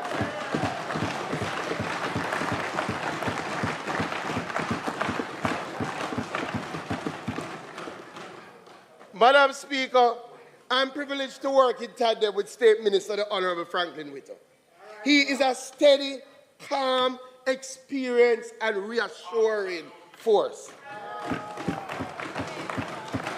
He has marshaled his assigned areas with great skill and is a tremendous asset. Additionally, our astute and talented, hard-working permanent secretary, Mr. Dermond Spence, continues to provide strategic leadership to a team of competent senior managers and committed staff at the ministry and across all our agencies. Madam Speaker, it is often the dedicated individuals working behind the scenes who make this possible. I wouldn't have been able to stand here without the work of my communication specialist, Kenisha Campbell, Executive Assistant Malika Morgan, Secretary Joan Clark, Office Manager Kenroy James and the entire office team, Close Protection Officer Roxroy Montague, and Rasta, my driver. For those seated in the Madam gallery. Speaker, in the world of agriculture, fisheries and mining, international partnerships are critical. Minister, hold a moment. You'll have your time back.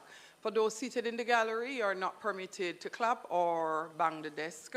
Only down here in the chamber, we're allowed to beat the desk. So please, no clapping. Thank you very much. I know you're excited, but that's the rule of the Parliament. Minister, go ahead. Madam Speaker, your guidance and stewardship of the House has been strong, even-handed, and rule-based. I applaud your conviction, and I support your direction. I am here today because of the great people of Southwest St. Elizabeth. Every day I'm focused on improving their lives and our communities. And I'm grateful for the trust and confidence my constituents have placed in me to continue to represent them in this honorable house. Members of my management team have joined me today, and I want to congratulate new councillor for the PJ Place Division, Dr. Carl White, former MP and Mayor, Councillor Derek Sangster, and former MP and Mayor, now retired, former Councillor Jeremy Palmer. Finally, Madam Speaker, to the backbone of our sectors and the reason I'm able to deliver this presentation today, our miners, farmers, and fishers, a massive thank you. We work on your behalf to accomplish your goals to ensure that you can pursue these areas that you're passionate about. Madam Speaker, members of this honorable house, those listening on radio and watching us on traditional or social media, allow me to share with you the journey of transformation that we are on across agriculture, fisheries, and mining. A journey to restore hope in these sectors, hope which is not based on talk, but is based on action. Hope that will allow us to transform our rural communities, to transform Jamaica, to harvest hope, mine possibilities, and create a better future for all. Madam Speaker,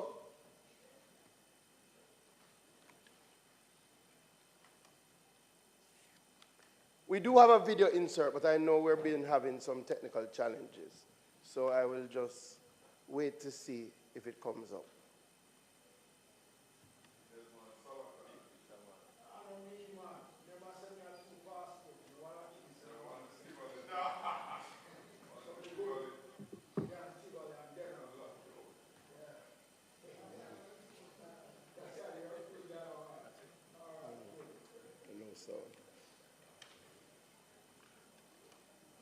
Madam Speaker, we will press on.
Madam Speaker, we thought it important to start with the video because oftentimes we speak in the House and we divorce ourselves from the people who are here to represent.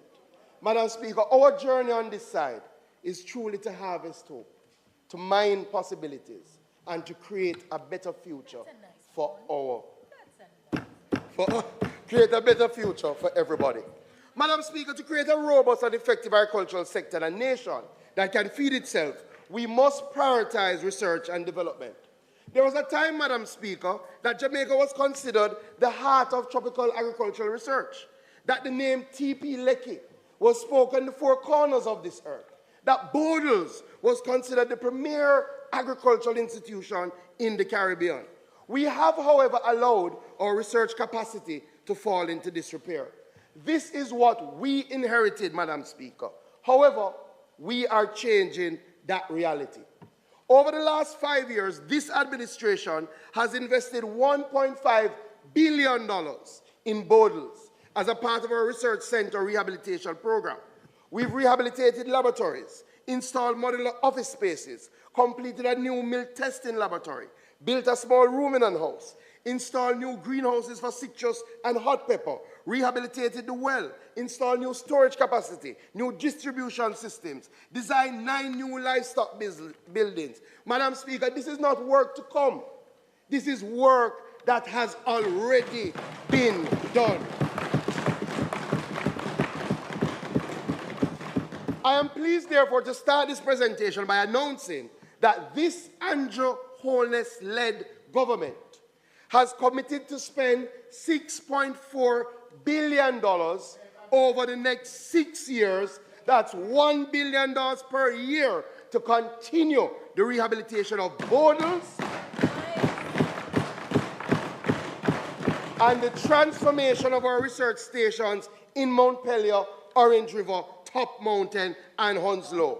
In fact, we're starting construction of a $443 million state-of-the-art piggery at Bodles this month. This will provide Bodles with the capacity to further drive our pork industry as we expand into regional markets. Additionally, we'll be upgrading the irrigation infrastructure at Bodles to the tune of $130 million, procuring critical pieces of farm machinery to the tune of $20 million, and moving to design a state-of-the-art small ruminant house at the Hounslow demonstration station at a cost of $6 million. Through research and development members, we will harvest hope and create a better future. Madam Speaker, for years, agricultural research never made it to these speeches. But we will be foolhardy if we believe that we can grow our agricultural sector in a changing climate without adequate research. That is why we're going a step further. We are allocated an initial sum of $10 million to incentivize agricultural research across our tertiary institutions. Madam Speaker, we already had some discussions with the UWI and we'll be signing an MOU shortly. The idea is that students and lecturers who are doing advanced research in areas that align with the ministry will be able to garner financial support to undertake their research work. I want to thank the Youth Advocate Council who suggested this as a part of the sectoral presentation. Members, as part of our borders redevelopment and in keeping with the drive for food security, we're establishing a sustainable seed system that ensures a consistent, reliable supply of clean, affordable, and accessible seeds in support of agricultural production. More than a seed bank, we're establishing a seed technology center, which will not only be a repository of our local gene and germplasm pool, but will also be a cutting-edge seed processing facility aimed at optimizing swift extraction, treatment, and the drying of seeds for use by our farmers. Already, members, we've secured a state-of-the-art, high-volume commercial seed dryer through CARDI and the UWI, and that will significantly enhance our capacity. Additionally, this year, we're securing a seed sterilizer by our plant quarantine and inspection branch. What this means, members, is that when farmers import their seeds, we will now have the ability to sterilize those seeds to reduce or eliminate any introduction of seed-borne pests at our airports. Farmers, I have also heard your concerns about the quality of seeds. So this year, we'll be starting the process of establishing a seed and nursery certification unit, which will stand as a driver for regulating the seed and nursery sector, seeking to ensure that the seeds provided in the market meet the requisite standards for production and productivity. I want to thank the FAO who is helping us in that regard as we look to promulgate the necessary seed regulations to guide the industry. Madam Speaker and members, you may already know that about 95% of the food we produce is produced directly with our soils. As Towie_96 raised in the comments on my TikTok live last Wednesday, healthy soil is critical for our agri-food system, and farmers must be able to take a data-driven approach to what they plant, where they plant, and the nutrition regime that they utilize. To this end, we continue to implement the soil fertility mapping project in Essex Valley and work with UWI St. Augustine to develop fieldwork protocols for sustainable soil management. We are moving, Madam Speaker, to establish a comprehensive national soil database, and as such, our national soil sample collection is progressing. However, we have to take this work out of the ministry and to our farmers. And as such, Madam Speaker, I'm pleased to announce that the ministry will be providing 100 farming groups across Jamaica with soil testing kits and training them in the utilization to ensure that before those farmers plant, they're taking a data-driven approach to farming. We're going to spend $9.6 million on that, Madam Speaker, but we're not stopping there. We're also going to be providing some soil testing kits for extension services. So when they go out to engage with the farmers, they can do the tests on their behalf. We have to take soil health seriously, members. That is why we're partnering with the Jamaica Organic Agricultural Movement. Under this $35 million project, we are looking at training 300 persons in 14 parishes in soil and water management techniques over the next 2 years. That is to treat with the depletion of our soil because of inadequate agricultural practices, limited knowledge of soil microbiology, and the negative impacts of climate change. We're also going to upgrade our laboratory services, and we're going to be spending $5.5 million to get new equipment to treat with soil diagnostics and soil testing capacities. Additionally, Madam Speaker, we're embarking on a project to collect organic waste and convert it to compost. A healthy soil is fundamental as we seek to harvest hope. Madam Speaker, there's no doubt 2023 was a difficult year for our farmers. It was the hottest and driest year ever recorded in our country. Consequently, the interventions of the ministry during the year were focused on mitigating losses, increasing resilience, and ensuring the country's food security. Members, the ministry, through our National Production and Productivity Program, provided over $1.3 billion to support the growth of the sector during the year. This is why, Madam Speaker, despite the heat, despite the drought, despite the rainfall, we recorded the second highest level of domestic production ever in the history of our country. The value of our production grew by 32%. Members, we should applaud the resilience of our farmers. Madam Speaker, I'll be honest, I hear a lot of rhetoric from the other side about support for our farmers. But may I remind members that the records are there for us to examine. Between 2012 and 2016, the allocation to the Production Incentive Program to provide assistance for small farmers cumulatively was $350 million. Madam Speaker, $350 million. Madam Speaker, this year alone, we are providing $1.3 billion for our farmers. In fact, Madam Speaker, in the last 3 years, we provided over $3 billion to help drive production, to help our small farmers.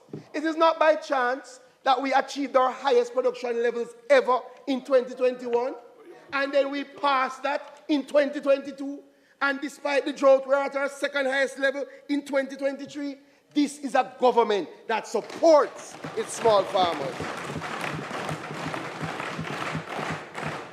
Madam Speaker, our production incentive program does a number of things. We provide a variety of crops, including yams, hot pepper, cocoa, red peas. We provide livestock. In fact, members, we provided 8,000 acres of crops that were distributed last year.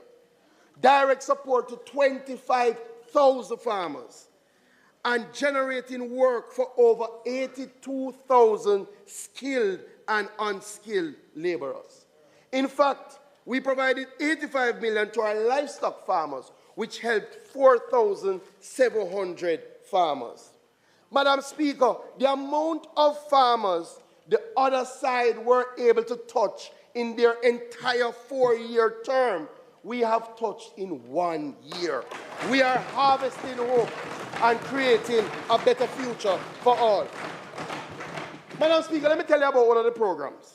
Our onion program, Madam Speaker. I want to show you what has happened over the last 8 years with our onion program.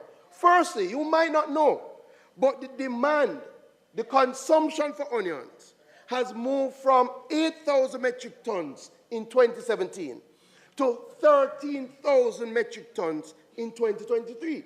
So the demand has increased. In 2017, members, we produced about 8% of our consumption needs. And we had earmarked that we would reach 40% by 2023. Members, we have surpassed our goal of 40%. And we are now at 44% of our consumptive needs. But let me explain something, Madam Speaker. If the consumption was the same as it was in 2017, we would have been at 71% of our consumptive needs. Between 2017 and 2023, our local onion production grew by 644%. We moved from producing 800 metric tons to now producing 6,000 metric tons of onion locally. And they like to talk about import. We should tell them onion imports for this year is down 11.9%. And we're not stopping there, Madam Speaker. We're going to support our local farming group some more. We've earmarked $60 million to help local onion farmers to put in the technology for drying houses so that they can extend the shelf life of their crops. We could also speak about Irish potato, Madam Speaker, as one of our priority crops that has had tremendous difficulty over the last 2 years because they do not farm in areas where they have access to water. But we're fixing that, Madam Speaker. In fact, this year we've constructed an over $5 million water catchment system in Hindstown to ensure that the farmers in that area are able to do better next year. Madam Speaker, I want to speak about livestock. And we can't be food and nutritional secure unless we have a strong livestock sector. We've seen a significant increase in our small ruminant sector. In fact, we've had to be expanding our barns at our agricultural shows because we've seen an influx of sheep, goats, and importantly, young small ruminant farmers like Chantal Dillon that you saw in the video, or Kashif Brown, the Eco Farm of the Year from Westmoreland. Members, this is not happening by chance. This is not happening by buck-up. This is happening because of the steps that we have taken. In August 2021, we launched a Small Ruminant Development Program. Its implementation has resulted in the importation of over 1,000 goats across the public and private sector. In fact, this year, Madam Speaker, the government imported 197 small ruminants, which is the largest importation since the 1990s. Madam Speaker, a lot of us are familiar with Boer, we're familiar with Nubian, but we're bringing in new breeds. Seine, Kiko, Alpine, La Mancha, breeds that are not only good for meat, but are good for dairy, goat milk production. But I'm going to tell you how policy can drive industry, Madam Speaker. We looked at the situation. Nobody was importing goods. And we said, let us remove the duty. Things like the GCT, and I want to commend the Minister of Finance. And last year, private individuals saved over $13 million through importing goats into our country. So people like Owen Bartley, our national farmer of Unity Boar Farm, he has partnered to bring in some of the world's top quality animals. People like Damian Crawford brought in 100 goats under this program. You know, the good thing about policy, good policy helps JLP, it helps PMP, it helps no P.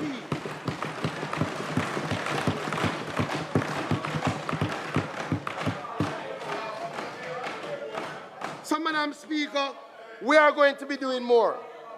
We're improving our forage production at Bodles, and we've established 100 acres. We have also constructed a 500-head small ruminant house at Bodles. And this year, Madam Speaker, we're going to expand our small ruminant semen bank and our animal fertility laboratory to collect and store genetic material. Madam Speaker, importantly, we are developing a herd registry and animal management system to allow farmers to register purebred small ruminants and to have greater access to animal records. Madam Speaker, we're partnering with Jamaica broilers and Caribbean broilers to train our people in artificial insemination. Additionally, we're installing and commissioning a newly acquired feed pelletizer to produce feed using local raw material. And we will continue our artificial insemination program where we distribute semen to clusters of farmers free of cost. Madam Speaker, we have had a rich history of cattle farming. Significant work has been done by the Dairy Development Board, Agri-Invest Corporation, and Bodles to restore some of our former glory in cattle production. Madam Speaker, Minard Farms is being restored as a center of excellence, housing our gene pool repository of Jamaica Black, Jamaica Braham, and Jamaica Red Poll cattle.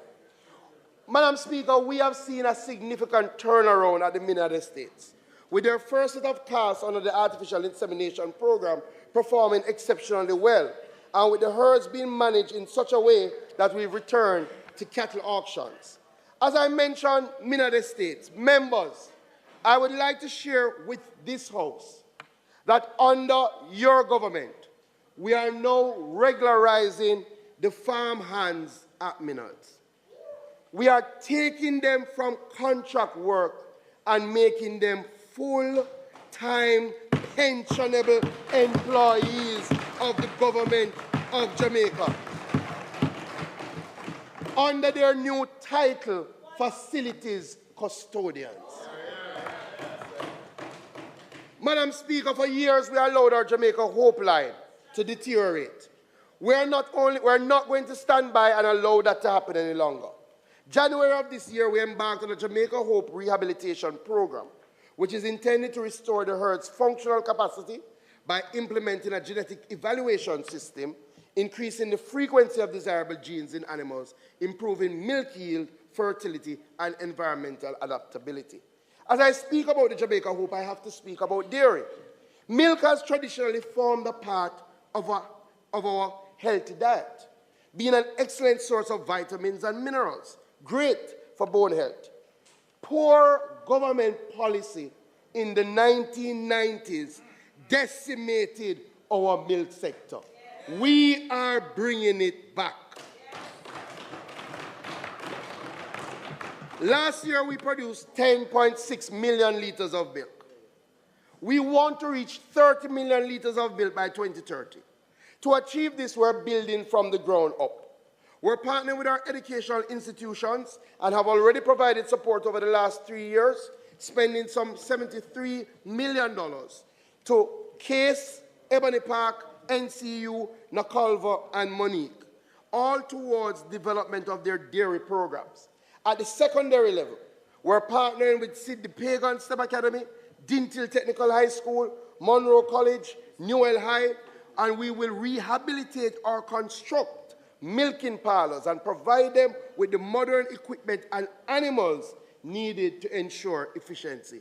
This year, Madam Speaker, we plan to spend $56 million on helping our educational institutions have a dairy sector. But, Madam Speaker, I'm pleased to announce that we are going further this year. We'll be embarking on what I call the Dairy Livestock Innovation and Nutrition Program, DLINK. Under the LINK program, we're introducing solar-powered cooling systems, which will significantly reduce the cost of production for small dairy farmers. Madam Speaker, we're going to be purchasing and distributing 15 new mobile milkers across our dairy farming clusters and schools. We will install 7 energy-efficient milk cooling tanks. We will build our gene pool by importing and distributing live cattle, embryos, and semen. Importantly, members, under the LINK program, we're establishing a technology center and an equipment lease program, where, through the Dairy Development Board, we will allow our small farmers to lease at concessionary rates milking machines, silo packers, silo press, harvesters, shave cutters, hail balers. All of this will be provided to our small farmers on lease under this new initiative. This is how you harvest hope. This is how you cultivate a better future. Madam Speaker, when the Dairy Development Board was established, the concept of what was milk was fairly straightforward. As such, to lead to a resurgence of our local milk industry, a cess was levied on cow's milk. Since that time, a number of products using the term milk compete with dairy milk, but don't have the same cess regime. Additionally, all of these items are imported. Cabinet has approved the expansion of the definition of milk to incorporate milk from other animals, such as goats. However, we are currently consulting with the sector to explore whether there needs to be a further expansion of the definition of milk towards an inclusion of all products that claim to be milk to ensure that the playing field is level. Madam Speaker, our poultry industry continues to perform exceptionally well. We continue to support a policy direction that puts Jamaica first and supports our local farmers. That policy direction is better than that would seek to give advantage to farmers in other countries.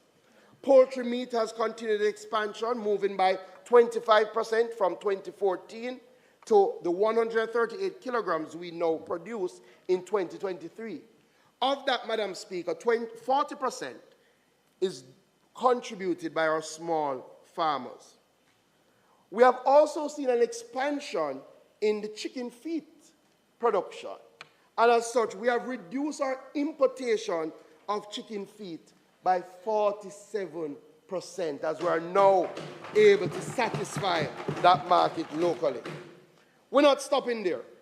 Madam Speaker, as we look to drive food security and to ensure that more of our citizens in our urban centers have access to affordable food, I hereby announce the launch of our Urban Harvest Program.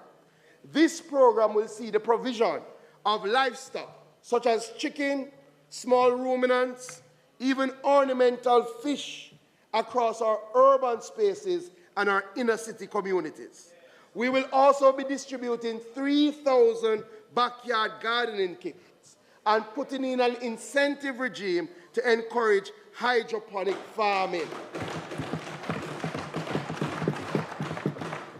Each initiative, Madam Speaker, will have a set criteria and will incorporate the participation of political representatives, NGOs, church groups, as we look forward to entice the involvement of our urban population in our agricultural enterprise. Madam Speaker, we can't speak about livestock and not speak about prairie larceny. We continue to work with the Jamaica Constabulary Force to strengthen the capacity of our police personnel to enhance the effectiveness of our prairie larceny prevention efforts. In this regard, Madam Speaker, up to February of this year, 7 training sessions were conducted with the JCF across 19 geographic police locations, training 148 personnel. Up to the end of May, the JCF has made 51 arrests for prairie larceny. They have launched 53 farm watch groups. They have undertaken 2,343 inspections of abattoirs and slaughterhouses. Madam Speaker, I really want to commend the Manchester Police. They have arrested 13 people. for prayer day last city since the start of the year. But, Madam Speaker, let me explain a problem that we've been facing. We've been having a problem in the prosecution of agricultural crime in adjudicated loss and damage, having people with the necessary expertise to do that adjudication. But, Madam Speaker, when we see a problem, we don't turn a blind eye. We move to solve them. As such members, I am pleased to announce that we have collaborated with the Hard Trust NSTA to develop the first of a kind certification program for agricultural produce valuators in Jamaica. Madam Speaker, we now have 2 new NVQJ Level 3 NCT Vet certified agricultural valuation courses and are now available at all HART-accredited training institutions.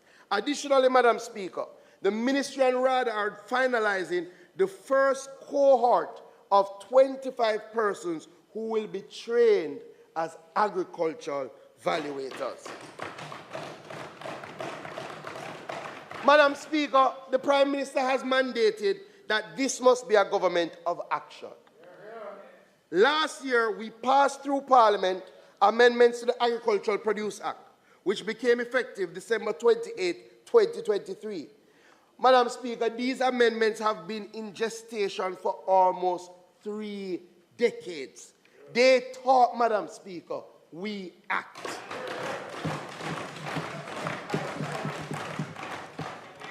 We are going through our sensitization stage now and preparing the necessary regulations to be tabled this financial year as we embark on implementation. This financial year, we will bring amendments to the Prevention Act that will seek to significantly increase all the fines and to address related issues. Additionally, Madam Speaker, with the support of the DBJ, we're embarking on a study to determine the value, costs, and impacts of predatory lasting on the agricultural sector. Madam Speaker, when we went around the country and had 13 engagement sessions, a number of people were saying we need more boots on the ground. In our continued partnership with the security forces and the Ministry of National Security, we're pleased to announce that the implementation of the Agricultural Wardens Program will begin before the end of this financial year. It is expected, Madam Speaker, that by December 2023, the first cohort of 100 agricultural wardens will be trained and deployed across police divisions, concentrated firstly in 8 parishes where we have high incidence of predatory larceny. Madam Speaker, I must thank the Ministry of National Security and the Jamaica Constabulary Force. They have been working with us on this initiative. And the program, the plan is to outlay 300 agricultural wardens over the next 3 years, with a budgetary support of $3.4 billion. Madam Speaker, we are working with the farmers to ensure they can reap what they have sown. It is well understood, Madam Speaker, that sometimes up to 50% agricultural production is lost due to poor pre- and poor post-harvest handling. As such, Madam Speaker, this year and over the next 3 years, the government is going to undertake the largest ever investment in agricultural storage. Through the 35 million FAO project, we've already retrofitted 2 40-foot reefer containers, which have been placed at the Trelawney RADA office and the St. Mary multipurpose facility. This year, we are going to refurbish and retrofit the Coleyville cold storage facility in Christiana at a cost of $87 million to provide cold storage capacity for our farmers. Additionally, we're working with JCIF and the World Bank, and we will establish a new cold storage facility at Windalco Kirkville, 3,700 square feet of storage. We're also going to be building 3 new storage facilities through the Jamaica Bauxite Institute. We're going to be building cold storage in Water Valley, in St. Anne, and Moko in Clarendon. Under the CARICOM New Zealand project, we will be installing 2 20-foot solar-powered refrigerated containers at the Hounslow in southwest St. Elizabeth to help those farmers with storage. We also will be executing a $150 million Moroccan storage program to build out an additional 6,000 square foot of space. Madam Speaker, we are acting on the old age problems to ensure that we can harvest hope and create a better future. Madam Speaker, the National Farm Road Program is critical. Last year we did 70 farm roads at $790 million, benefiting over 4,000 farmers and touching over 500 hectares of agricultural production. This year we've earmarked 60 farm roads and benefiting at least 3,000 farmers.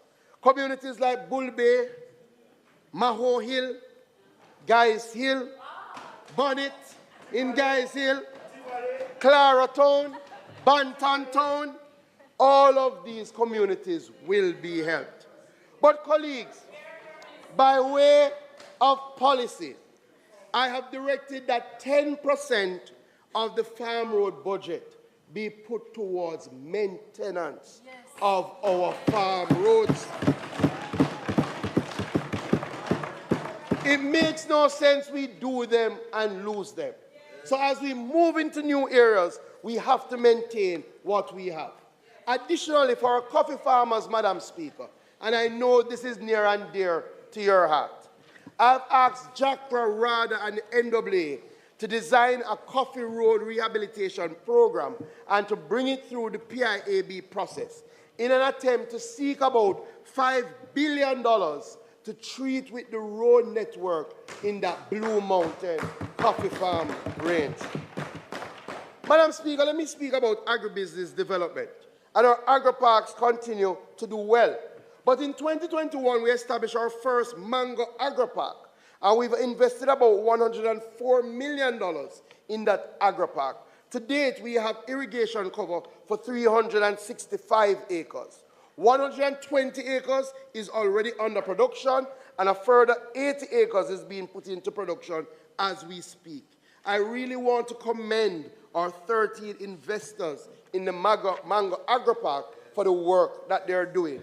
Part of our job has been to expand the land mass of the Ministry of Agriculture to ensure that we have more agri-parks and agro-economic zones. In fact, members, between 2021 and now, we have increased our land bank by 65%, adding 4,700 acres to our agri-parks, our agri-productive zones. Madam Speaker, I'm pleased to announce today that applications are now open for land in the following new agri-parks: Amity Hall in St. Catherine, Bridgepen in St. Catherine, Parnassus in Clarendon. Madam Speaker, we're bringing an additional 400 hectares or 1,000 acres of arable land, which will have storage capacity and a distribution center. We're inviting investors to come and take advantage of these tremendous opportunities. In fact, interested parties can contact the Agri-Invest Corporation. All of these agri-parks will be open in 2025. The good news, Madam Speaker, not only are we announcing the agri-parks, but we have a microfinancing scheme that will go with these new agri-parks. We have $100 million, Madam Speaker, and we'll be providing a matching grant program up to $1.2 million per person for people who invest in the agri-park and qualify for this matching grant scheme. Yeah. Madam Speaker, we are looking to drive investment. And as such, this year, the Agri-Invest Corporation, in collaboration with the Ministry of Agriculture, Fisheries and Mining, with the support from JAMPRO, will stage the inaugural Agri-Investment Forum. This forum will be in the last quarter of 2024, and we see this as a pivotal platform to showcase and explore lucrative investment opportunities within the agricultural sector. presenting viable investment-ready agribusiness opportunities to attract both local and foreign direct investment. Just as the Minister of Tourism is often out hunting for investment for agriculture, we are on the road hunting for significant investment in our agricultural sector. And one of the investments that I'm pleased to speak about, and I know Member Charles Jr. will be happy, is that we are already far in discussions for a major investment in the Clarendon Belt that will replace the operations at the former Monimus Sugar Factory. A team from Tropical Sugar Company Limited visited and toured Monimus lands this month. They met with a team from the ministry. They have met and are far advanced in discussions with Pan Caribbean, the owners of the Monimus factory, and their plan is to purchase that asset. In fact, they have advised, Madam Speaker, that they have earmarked an initial investment of $39.5 million United States dollars with an additional $22 million United States dollars to be spent over the first 2 years of operation. This would be a game-changing investment for Clarendon. Madam Speaker, we continue to work with the private sector through the Agri-Business Council. I really want to thank the PSOJ and our co-chair, Matty Lynn, as we look to bring the private sector, the opposition, and our youth to formulate a 20-year agricultural development plan. A lot of talk has been out there in relation to the AMC complex on Spanish Town Road. This government has no intention to lose control of this certain important facility. But, Madam Speaker, certainly, compared to the past administration handling, we intend to make it work more effectively and efficiently. That is why we have called for a public-private partnership investment model, which is intended to attract private capital to revitalize and better utilize our AMC. We put in place an enterprise team. They have finished their work, submitted the recommendations, and we're now planning to go to cabinet with it. Madam Speaker, the truth is, the most important thing now for our farmers is access to water, especially as the climate changes. Only 12% of our arable land is irrigated, but we are moving to fix that. And over the last 8 years, this government has spent the most of any government in investing in irrigation infrastructure. So just a quick... Madam Speaker, the Pedro Plains irrigation scheme that has started, we're spending $187 million with the NAA, the NLA, to do the cadastral surveys as we speak. A water demand census is underway by Spatial Innovation as we speak, and we're hosting meetings to get the demands from the residents across the Pedro Plains area. This project, which we plan to break ground for this financial year to start the civil work, will take... The Minister's time for speaking has expired. House Leader. Madam Speaker, I ask that the Minister, at your discretion, be given additional time to complete his presentation.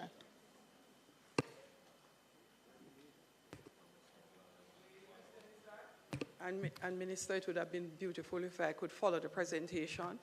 The question is that the Minister be allowed 25 minutes to complete his presentation. Those in favor? Aye. Those against? The ayes have it. Thank you, thank you. 600 acres under irrigation cover.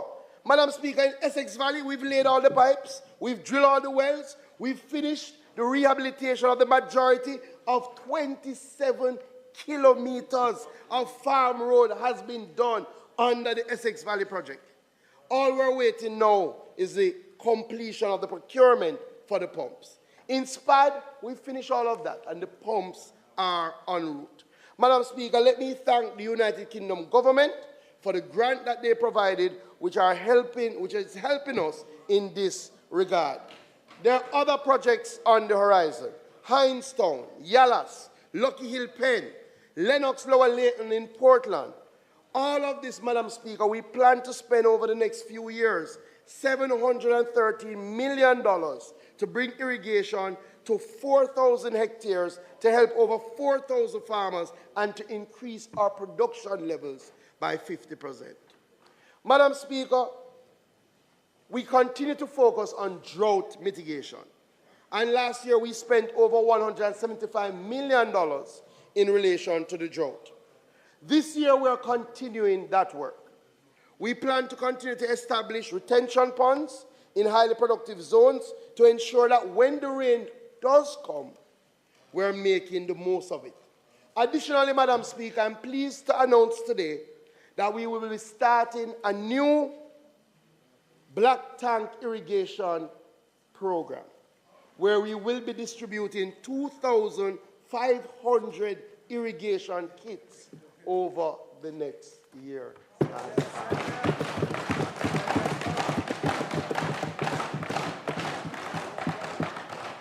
What we have found, Madam Speaker, is that our farmers who have the storage capacity and the drip hoses, they do better. They're better able to withstand the drought. And clearly, we will be using a mixed modality to distribute these tanks and irrigation kits, including elected representatives, RADA, JACRA, and various farmer-based organizations. Madam Speaker, I wanted to tell you about our public gardens, but I will skip that. Suffice to say, there are big plans for our Bath Botanical Gardens. $18 million is going to be spent through the TPDCO and JSIF, along with the Ministry of Agriculture, to really renovate the Bath Botanical Gardens. Madam Speaker, I cannot skip Holland Bamboo, iconic destination. Last year we planted 5,050 bamboo in that scenic avenue.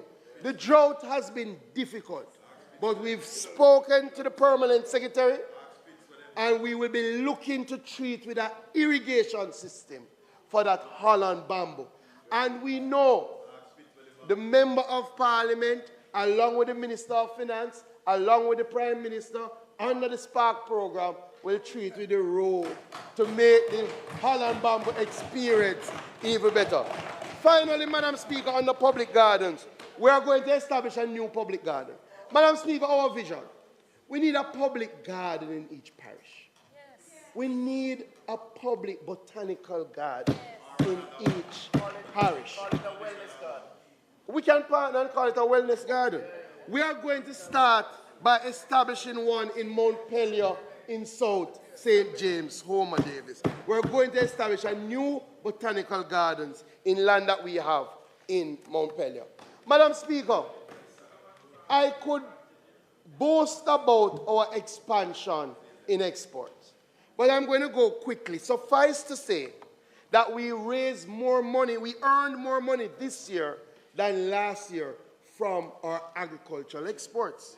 Some of you may not know, but the value, the earnings from the exportation of yam moved from 37 million United States dollars in 2022 to yam earning 50.4 million United States dollars through exportation in 2023.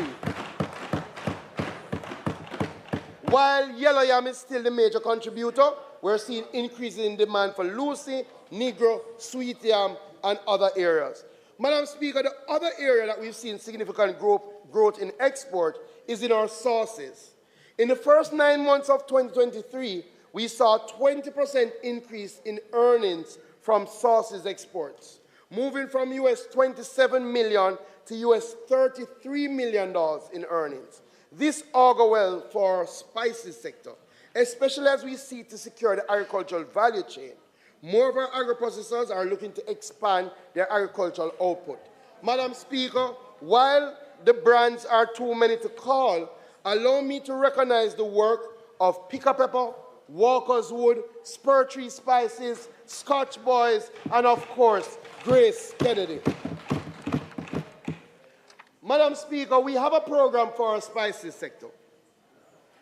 And we want to thank the United States Department of Agriculture, who are helping us with a US $22 million program to revitalize our spices sector over the next 5 years. This year, Madam Speaker, we will set up 6 new ginger nurseries. We will do 21 acres of ginger infield planting. We will engage the public and private sector nurseries to produce 100,000 pimento seedlings. Madam Speaker, we're bringing back ginger in a real way, turmeric in a real way, pimento in a real way. Madam Speaker, I won't go through all the traditional crops, and the full presentation is there, but I do want to get to fisheries and mining. But just to say for our coffee farmers, that we're going to start this year a $3.5 billion revitalization and expansion program. We're going to focus on farmer and agro-processors capacity. We're going to focus on planting material production. We're going to focus on infrastructure support. And we're going to focus on providing direct input support to over 15,000 farmers and their families. Importantly, Madam Speaker, we know that we have the best coffee in the world. But when it is on the international market, you have to be able to distinguish it.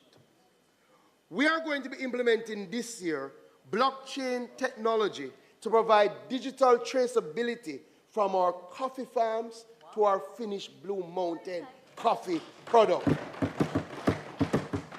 What it means in a nutshell is that somebody will be able to pick up a bag of Blue Mountain coffee in Japan, scan the QR code, and know the farmer and the farm that it came from in the hills of East Rural St. Andrews.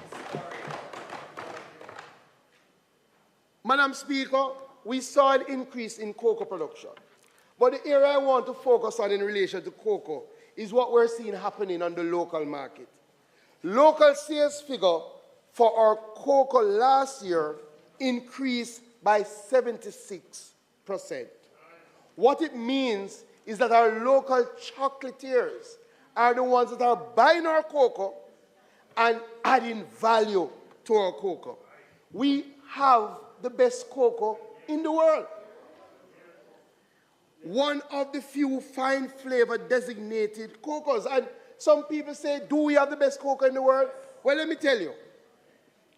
One of our Jamaican chocolatiers, Pure Chocolate, was selected among the top 50 in the 2023 edition of the Cocoa Excellence Award. When they went to the award in February of this year, Pure Chocolate won gold.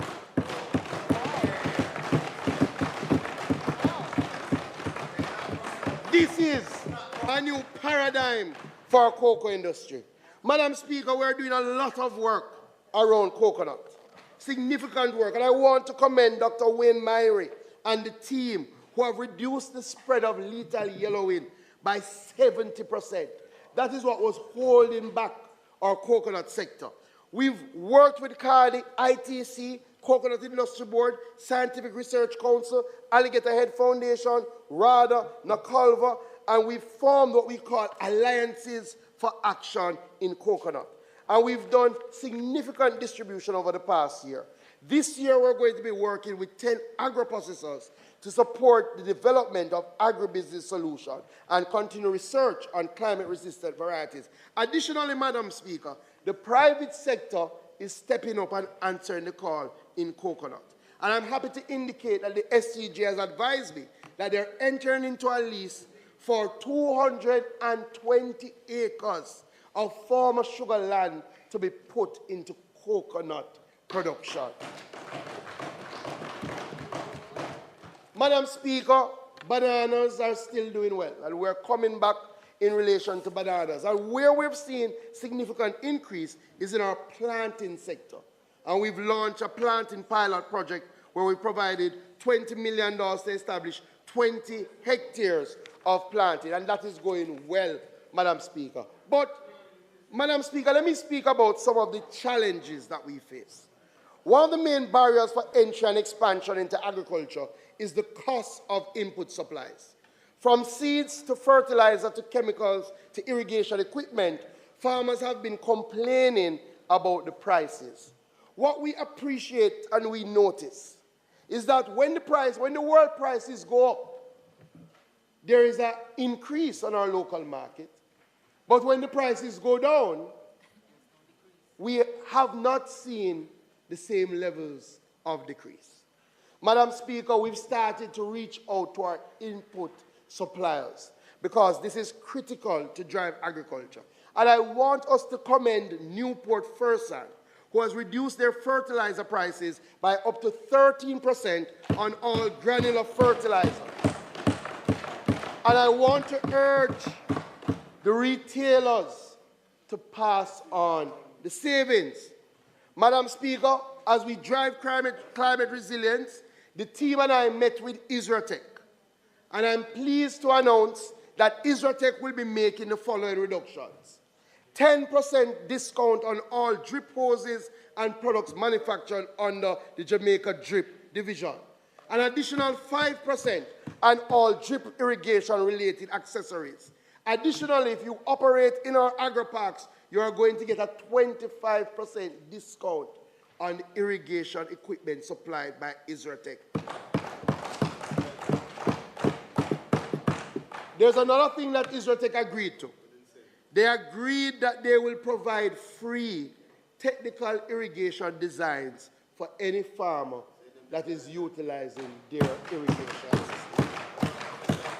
And I know Benji is here from Isratech. Madam Speaker, labor is still a fundamental challenge to our agricultural sector, and the shortage of labor is now approaching chronic proportions. This year, we plan to expand our RADA equipment support to farmers. Already, we've put into operation 6 tractors, bringing the fleet to 15 tractors and 14 backhoes. This year, we plan to supply 2 additional tractors at a cost of $30 million. We are also going to embark on a new tractor lease and land preparation program to provide greater access to privately owned tractors across the country. We're even going further than that, members. We will be supporting the procurement of walk-behind tractors and other easily operated machines to help small farmers on difficult terrain. So farmers will be able to lease these machines for a designated period from RADA at a reduced rate. We're also going to be introducing drones for spraying, and we're going to be partnering with private operators of drones to provide that service at a subsidy for our farmers. We are also, Madam Speaker, moving to restructure RADA, but I could not give this presentation without speaking about what we're doing for our youth, women, and persons with disability. Madam Speaker, the engagement of women and youth in agriculture is tantamount to its success or failure. This year, we will continue our focus on creating greater opportunities for our youth to get involved in agricultural pursuits and to provide tangible support to motivate their achievements. To this end, members, we're embarking on a comprehensive agricultural development program for youth, women, and persons with disabilities called Project Feed, which is our drive to empower our women and youth and our persons with disabilities so that we can feed our nation and build our economy. Members, under Project Feed, appreciating the challenge with access to land, we are reserving 25% of all new agri-park lands to be assigned to women, youth, and persons with disability. Members, under Project Feed, we will be providing $390 million. That is $390 million for youth farmers. We are going to be setting up a special portal on the RADA where the youth can apply directly for their benefit, or they can go through their elected representative subject to verification. Under Project Feed, we're partnering with the Heart Trust NTA to provide youth and women who graduate and are certified in greenhouse production with a greenhouse or a shade house free of cost.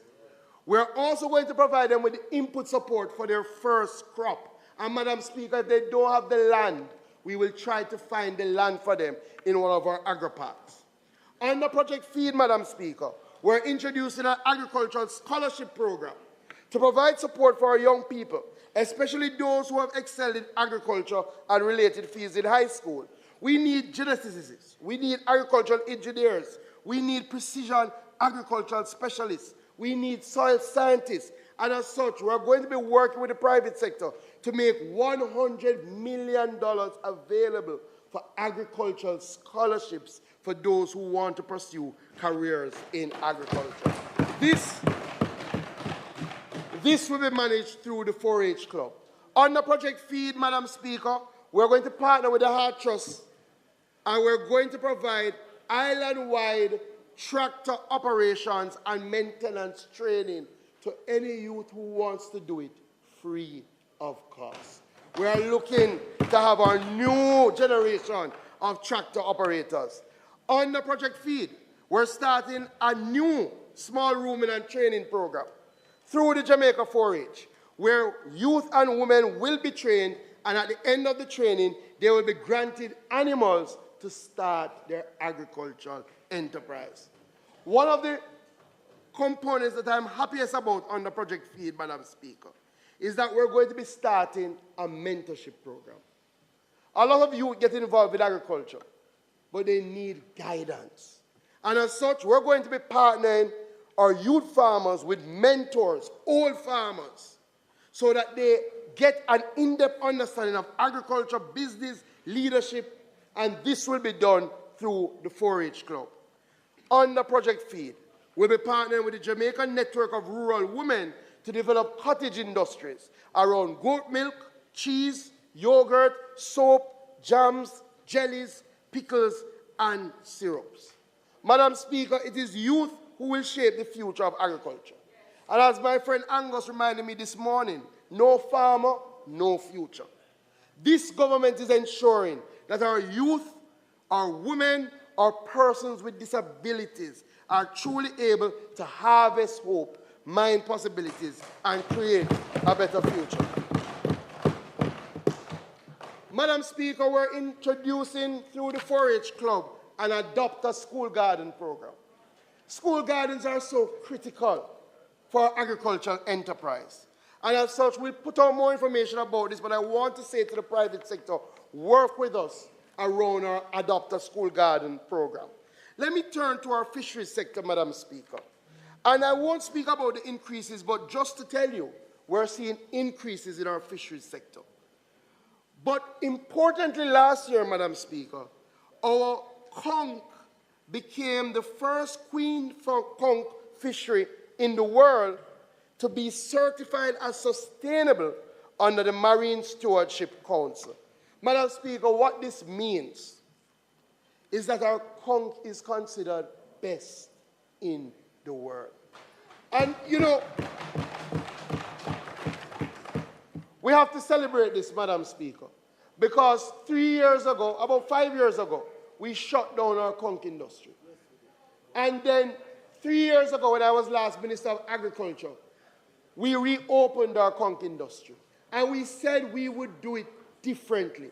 We would do it sustainably so that it would never be shut down again. Madam Speaker, we can now say that we are the most sustainable conch industry in the entire world. Madam Speaker, as I watch the time, I'm going to go to just the new initiatives. We are moving to revitalize the export of ornamental fish. We are starting an ornamental fish farming project, Madam Speaker. The ornamental fish industry worldwide is about $5.8 billion. And as such, our ornamental fish farming project will provide support to groups of ornamental fish farmers in terms of capacity building, rehabilitation of infrastructure, retooling and training in marketing, business administration, and technical capacity development. Under the project, Madam Speaker, we're going to be building an export clearinghouse facility at the Aquaculture Division in Twickenham Park that will facilitate the exportation of ornamental fish that is produced by our ornamental fish farmers. As I said earlier, Madam Speaker, we also will be distributing some ornamental fish to women, youth, at-risk youth, and inner-city communities. This program is $16 million as we seek to harvest hope. Madam Speaker, the government of Japan has worked with us, and they will be providing for the fisheries sector this year a research vessel valued at Jamaican $1 billion.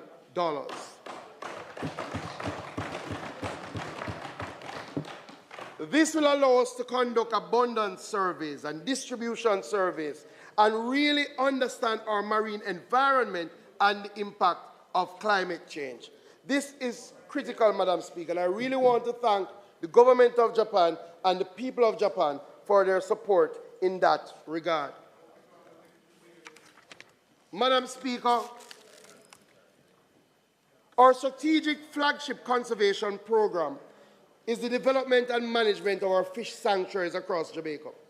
Since 2010, supported by a cabinet decision, we've established a network of 18 fish sanctuaries. Madam Speaker, what we've recognized is that our fish sanctuaries work, and they're run by an amazing NGO network that have truly committed themselves to rescuing our marine ecosystem. Since inception, Madam Speaker, there was no budgetary allocation for our fish sanctuaries. However, Madam Speaker, we lobbied the Ministry of Finance and the Minister of Finance, and I'm pleased to announce that for the first time in our history, a budgetary allocation of $60 million have been provided for our fish sanctuary network. This is a massive step in the right direction, Madam Speaker, and I will be speaking with Minister Samudo under the Ministry of Economic Growth and Climate Change to see if we can get some additional funds to help all our fish sanctuaries. Madam Speaker, the fish sanctuaries work. We've seen a doubling of biomass within the fish space since the introduction of our fish sanctuaries. And that is why I'm pleased to announce today that we are forming 2 new fish sanctuaries in Grange Pen, St. James, and in Lucy, Hanover. In fact, the sanctuaries have already been gazetted, and they encompass a total of about 468 hectares of our sea space, Madam Speaker. And I want to thank the Aracabessa Foundation for helping us making this a reality. Madam Speaker, we are continuing our fisheries incentive program. And this year we have allocated $42 million for our fisheries production incentive program. We'll be doing business development grants for youth and women. We'll be doing safety gear for fishers. We'll be doing outboard motor support. But members, this year we'll be introducing a new initiative where at least 20 youth who have participated in National Fisheries Authority training programs will be granted a boat and an engine free of cost. We are moving to create the next generation of fishers. We're also working with the private sector on a fisheries loan program, and we're also working on a beach rehabilitation program, Madam Speaker, which we will earmark $20 million for that. Madam Speaker, let me close with the mining sector. I won't say much about Alpat. We've said a lot, suffice to say, Minister Witter and I were there last week touring. Madam Speaker, we have had many meetings with our partners, Concord, who are the operators of Discovery Bauxite. They have had a challenge in 2023, but they have assured us that they are committed with treaty with the outstanding matters over the next 6 months, and we will continue to monitor the situation. Madam Speaker, we continue to pay keen attention to land rehabilitation and our bauxite community development program and our bauxite land titling program, Madam Speaker. But there are 3 new initiatives that I want to bring to this Parliament. Madam Speaker, this year we will be embarking on what we call Operation Pipe Water, providing potable and irrigation water for productivity and empowerment in bauxite mining communities. Madam Speaker, a number of our bauxite communities, unfortunately, still don't have access to water. But a number of our bauxite companies dug wells. We're going to fix that, Madam Speaker. We're going to partner with the JBI and the JBM, the NIC and RADA, and the NWC, and we're going to rehabilitate, resuscitate those wells. We're going to run irrigation systems in those communities. We're seeking, Madam Speaker, to impact the lives of 125,000 residents, 800 businesses, 3,000 hectares of land over the next 10 years. This is how we mine possibilities. Madam Speaker, we're going to be spending $100 million on greenhouse expansion. We're introducing a new Manchester citrus revitalization project. I don't have to tell you how hard it is to get a lime or an orange now. So we're going to be spending over $7 million, partnering with the Jamaica Citrus Growers Association to start a project to replant citrus in Manchester. Another new program, Madam Speaker. A lot of bauxite land stands idle, not doing anything, and the farmers want them. We are starting a bauxite land lease program this year to give land to farmers on concessionary terms so that they can maximize their output. Madam Speaker, I won't go into limestone. I won't go into... But let me close with these two. Madam Speaker, agriculture still requires significant investments, and I'm back to agriculture for a little bit. We have to ensure that we can get the capital to the agricultural entrepreneurs. And the reality is that our financial sector is failing us. Our farmers are still unable to access capital at competitive rates to drive their agricultural enterprise. This is why, Madam Speaker, we want to work with the Ministry of Finance to establish an agricultural development fund to see how we can use that to drive investment in agriculture. If our farmers get the capital, they will do the work. Madam Speaker, a lot was said about the GCT on imported raw foods, but the Ministry of Finance has treated with that. And he has spoken about us bringing our policies in line with the WTOs and the fact that we have put in place a committee that will meet. And clearly we will put some of our issues on the table as we seek to advocate other areas that we think removal of GCT can help. But, Madam Speaker, what we have to do is to ensure that when we go out to shop, that we're supporting our farmers and our officials. So this year, Madam Speaker, we plan to launch our Say Yes to Fresh campaign, where we're going to again be promoting choosing Jamaican farmers and Jamaican products when you go out to shop. Madam Speaker, as we prepare for Dembi, the JS is an important organization, having been formed over 120 years ago. For the last 3 years, the JS have not been able to host an annual general meeting or to have an election. We have met with the team from the JS, and I have said to them that this year must be the year that they host their annual general meeting because we need a strong JS.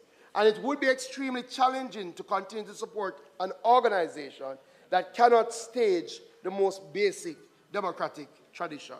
Madam Speaker, since the opposition leader left the House without an opposition spokesperson on agriculture, the opposition leader himself was forced, painstakingly so, to dedicate a section of his speech to the sector. Having reviewed his suggestions, it is clear that the leader of the opposition agrees with the direction of the ministry and agrees with the direction of the government. Every suggestion he made is something we're already doing.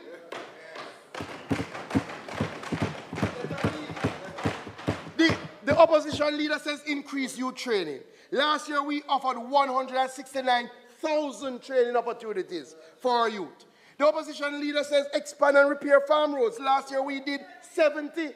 The opposition leader said partner with Case and UWI to boost research. We have provided $60 million to Case.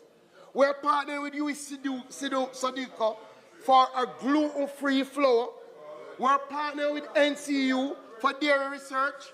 The opposition leader said upgrade case to a university. I announced that in August 2023. This is not no new. This is not new. So what is clear is that the opposition leader agrees on the direction. But there's a clear difference. The things that have been raised have plagued our farmers for decades. However, very little was done to address them. No, action is the hallmark of today. So, Mr. Opposition Leader, you keep talking. We will keep working. Madam Speaker, as I conclude, I am old enough to remember the 1990s and the early 2000s and the way things were. It was in 1995 that Jamaica joined the World Trade Organization and entered into the General Agreements on Trade and Tariffs. While other countries in the region, like Barbados, were negotiating to enter safeguard provisions to protect their agricultural sector, it is clear our government at the time was sleeping at the wheel and left our farmers in the cold. We now carry that burden. Madam Speaker, during the 1990s and the early 2000s, Jamaica saw the significant deterioration of our agricultural output. Traditional crops such as banana, sugarcane, citrus, cocoa saw tremendous declines. In fact, despite the best efforts of the dynamic and passionate Minister Roger Clark, who genuinely loved and respected the small farmer, the government of the day, the party that was in power, did not provide the needed resources to move agriculture forward. They talk a good talk. They criticize every move that is made. But when they get the opportunity to do something about it, they don't have the actions to back it up. Madam Speaker, a number of us in this House, we remember that period. It felt like hope was being removed from our island home. Many of us felt like life here would make no sense. A number of us got involved in politics to help and change that, to restore hope. What the farmers are getting now, Madam Speaker, is action, not talk, not politicking, action to restore hope so that we can harvest hope and mine possibilities. Hope that comes from storage facilities that are being built. Hope that comes from pipes that are being laid for irrigation. Hope that comes from the D-Link program. Hope that comes from Project Feed, with 390 million being provided to youth, women, and persons with disability. Hope that comes from the construction of a new fish hatchery. Hope that comes from a boat and engine program for youth. Hope that comes from our pipe water program in Buckside community. Hope that comes from the Buckside land lease program. Hope that comes from knowing we have a visionary leader in Andrew Michael Holness, who in thick and thin, he will be here with us in Jamaica. No parachute, not going anywhere.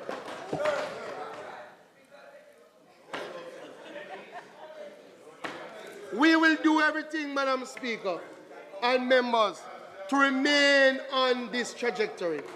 We have come too far. We are not turning back. We are moving forward ever, backward never. We are harvesting hope. We are mining possibilities. We are creating a better future for all.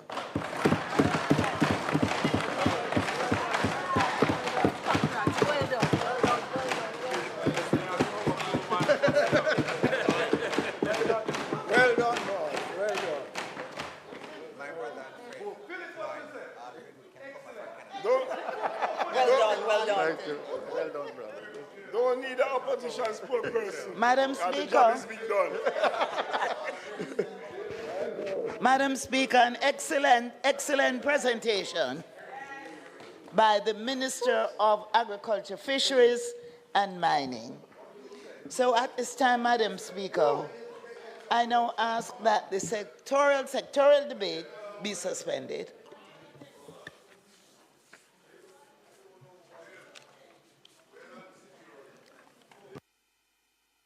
to ask. Those in favor? Those against, the ayes have it. House Leader. Thank you, Madam Speaker.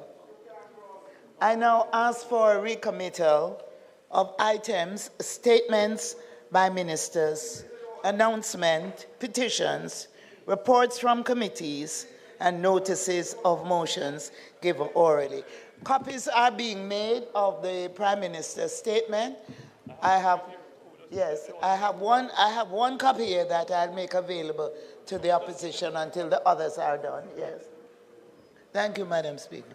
Thank you, House Leader. The question is that we now recommit statement by ministers, announcements, petitions, reports from committees, and notices of motions given orally. Those in favor? Those against? The ayes have it. Statement by ministers. Honorable Prime Minister.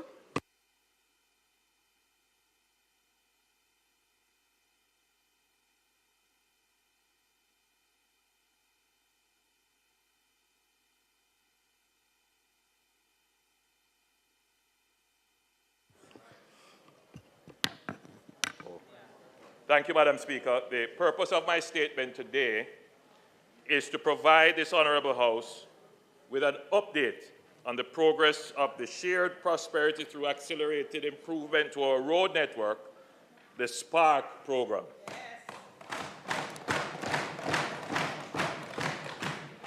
Let me begin with a brief reminder of what the program is and what we intend to accomplish.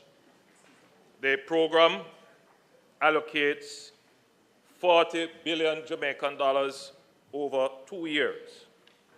The program aims to create a safe, reliable, and resilient road infrastructure that enhances mobility and connectivity, supports economic growth, and ultimately improves the quality of life. The program also forms the basis of a comprehensive road infrastructure management strategy, including the development of a comprehensive register of all roads in Jamaica and the alignment of the engineering lifetime schedules of these roads with budgetary allocations. Madam Speaker, the SPARK program, as I said, is allocated $40 billion. This is divided equally between main roads under the jurisdiction of the NWA and secondary and community roads that are under the jurisdiction of parish councils and or the NWA. These local roads or community roads, we generally term them as municipal corridors. Madam Speaker, the government intends to have this program implemented over a 2-year period. The works will include pavement resurfacing and rehabilitation, sidewalk rehabilitation, drainage improvements, water line improvements, retaining wall construction, intersection improvements at strategic locations. And for the main roads under the NWA, in addition to what I have just read out, the following will also be done: the installation of fiber optic ducts, the retaining wall construction on selected corridors, and the improvement of parking areas and bus stops along the corridor. Having regard to the quantum of expenditure on the secondary and community roads and the number of such roads and the state of disrepair of these roads, it is important to have the voice of citizens heard in the selection of the roads to be repaired under the municipal corridor component of the SPARK program. The public must never feel that the roads that were selected were only on a political basis.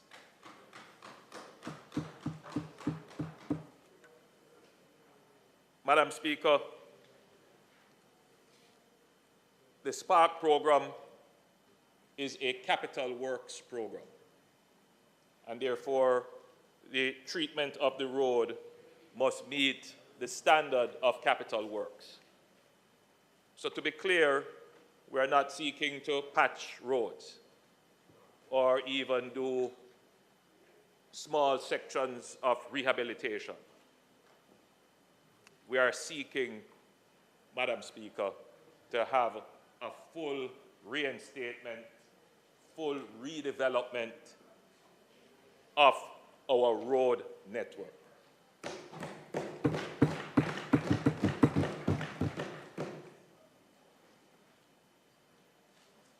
I'm happy to announce, Madam Speaker, that we have commenced our community consultations to ensure the participation of the citizen in determining the roads to be targeted within constituencies. To date, we have had meetings in Kingston, St. Andrew, St. Catherine, Clarendon, and St. Elizabeth, totaling 9 constituencies. We expect to do at least 9 constituencies per week. We have now scheduled across constituencies 40 meetings for over the next month. These meetings, Madam Speaker, are being organized by and through the Secretariat of the CDF. As all members know, the CDF has a structure which is tried and proven and is quite suitable to assist in ensuring that there is maximum input of stakeholders. Based on the consultations held to date, approximately 70 roads have been identified and turned over to the NWA for scoping and pricing. The consultations have been well attended, with constituents providing valuable input on local and community road infrastructure to be rehabilitated.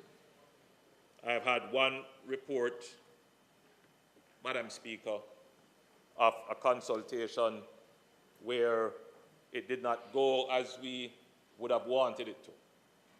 And I use the opportunity, Madam Speaker, to implore members that the consultation is a reflection of our management of the constituency. It is a reflection of our belief in the inclusive nature of our politics. It is a reflection on how well, Madam Speaker, we can arrange for public discourse with our citizens, to have them being able to express themselves without fear, to have them express themselves without threat of violence. And we have seen one consultation so far, Madam Speaker, where the attitude that was displayed would, in any forum, be considered below what is acceptable. Madam Speaker, we have received overwhelming feedback from residents, local businesses, and stakeholders who have expressed their appreciation for involving them in the decision-making process and addressing their concerns directly. Let me take a few minutes to again explain the allocation and the process for the municipal corridors within constituencies and how they will be addressed. The first allocation figure totals $10 billion. Of this, each constituency will be allocated equally approximately $150 million. As roadway lengths are verified, a further allocation will be made based on the ratio of the kilometers of roads in the constituency relative to the national figure. This will lead to a more equitable distribution across the island, taking into account consideration that some constituencies have more roads than others. So it's a two-tier distribution system. The first tier is for equality, and the second tier is for equity. And I believe that serves everyone well. So it means overall, constituencies with more roadway length well, with greater length of roadways, will get a larger allocation. And I think that's only fair. The municipal corporations, through the local government ministry, are now mapping all their roads based on the existing road schedule, some of which are from the 60s. We would have estimates of the length of roads. They are currently, Madam Speaker, that is the Ministry of Local Government, actively mapping the roads by constituency and have currently mapped approximately 62% of the entire road network. This would include the NWA and parochial roads. Madam Speaker, the level of work required to create a meaningful register of our roads is far more involved than initially estimated. We are doing more than merely measuring the length and width of roads during the mapping process. We are conducting a ground truthing exercise utilizing the ArcGIS system, where we on-site verify and establish the length and width of the road infrastructure, including the road itself, the surface itself, sidewalks, drainage and culverts, and road furniture, guardrails, stoplights, signage, and the road condition, potholes, breakaways, cracks, and we are geolocating most of these features. So for the first time, Jamaica will have not just an up-to-date database of its roads, but we will have a real-time database, a real-time register of our roads. This will help us to develop the register into a powerful planning tool to be used to determine the estimated useful life remaining on a road, the repairs required, and any potential threat to the viability of the road.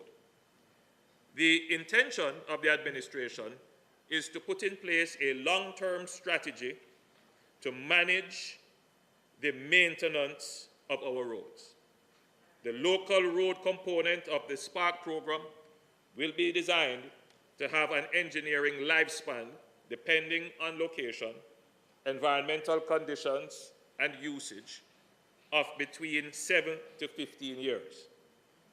For these park roads and all other roads to be repaired going forward, we will be able to align engineering data with financial allocations, ensuring that our roadways remain in a state of good repair. We will get to the point, Madam Speaker, where we can program our budget for road repairs years in advance based on the data we have on our roads. We can reliably plan a repair schedule in advance instead of budgeting after the road has failed. And then, Madam Speaker, we haggle as MPs over the small budgetary allocation. That, at that time, Madam Speaker, the pothole is already in the road, the breakaway has already happened. What we are doing now with the SPARK program and in truly creating a database with all the geographic, environmental, and usage information is that we will have all of this data to give us the engineering perspective of the road. Meaning, Madam Speaker, we will know when the road is likely to fail, and therefore we are able to budget for this in advance. And in fact, budget to prevent the failure of the road. So we will now truly have the basis of a preventative maintenance program for our roads. So, Madam Speaker, the SPARK program. Prime Minister, I'm trying to find a space where it is convenient. Your time for speaking has expired. House Leader.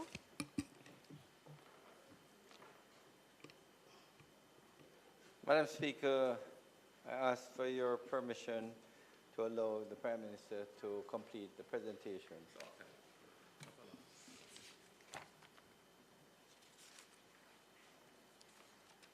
Question is that the Prime Minister be given 25 minutes to complete his presentation.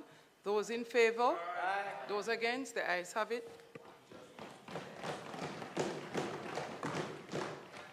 Thank you, Madam Speaker. I'll be half that time, or probably less. So, Madam Speaker, Jamaica will get to the point where we will be able to properly maintain our road infrastructure. Instead of doing maintenance after the fact, when a pothole occurs or the road surface fails or there is a breakaway somewhere or retaining wall collapses, with the engineering data that we will now have by virtue of this very comprehensive register of our roads, which is not just, as I've said, measuring the distance, but measuring the surface and quality and looking at all the other features that impact on the road, we will be able to now have a true preventative maintenance program. But the most important thing with that level of engineering data is that we would be able to properly budget. Right now, there is some relative information about our national budget for roads, but it is not always driven by data. Sometimes, Madam Speaker, it is driven by who has the greater political voice or who lobbies hardest for their roads to be repaired, which is what we all do as members of Parliament. In fact, that is a critical part of our role. That is how our constituents see us as being important or effective, how we are able to get roads repaired. But that is not a long-term solution for our road problems. The long-term solution, Madam Speaker, is to ensure that our economy does well so we have fiscal certainty. But we also need to have enough information and understanding of our road network so that we can have engineering certainty. And when you put the two things together, then it is the engineering data that should really guide your budgetary data and place you on a sustainable path to ensuring that your roads are properly maintained. And so we're using the SPARK program as an opportunity to get those two things aligned, Madam Speaker. So, Madam Speaker, this takes me to the issue of the works and how the government intends to have these works executed. From this program, we expect to get the best outcomes, and we believe that we must widen the pool of available skills for implementation of the project. The procurement rules allow for different approaches to contracting works. So, Madam Speaker, as we seek to obtain the best available skills for effective management and implementation of these works, we are undertaking them using competitive bidding that is advertised internationally. And let me be clear, under international competitive bidding, our local contractors, local entities are encouraged and indeed expected to submit tenders either singly or in association with other local contractors, or if they choose, they can form consortium with local or other international companies.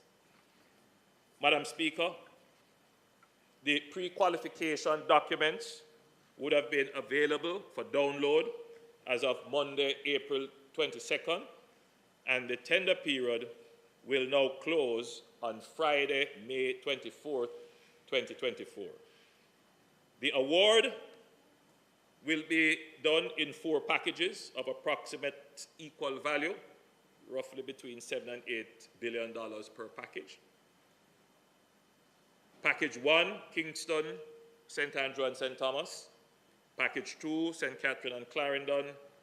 Package 3, Manchester, St. Elizabeth, Westmoreland, Hanover. And Package 4, St. James, Trelawney, St. Anne, St. Mary, Portland.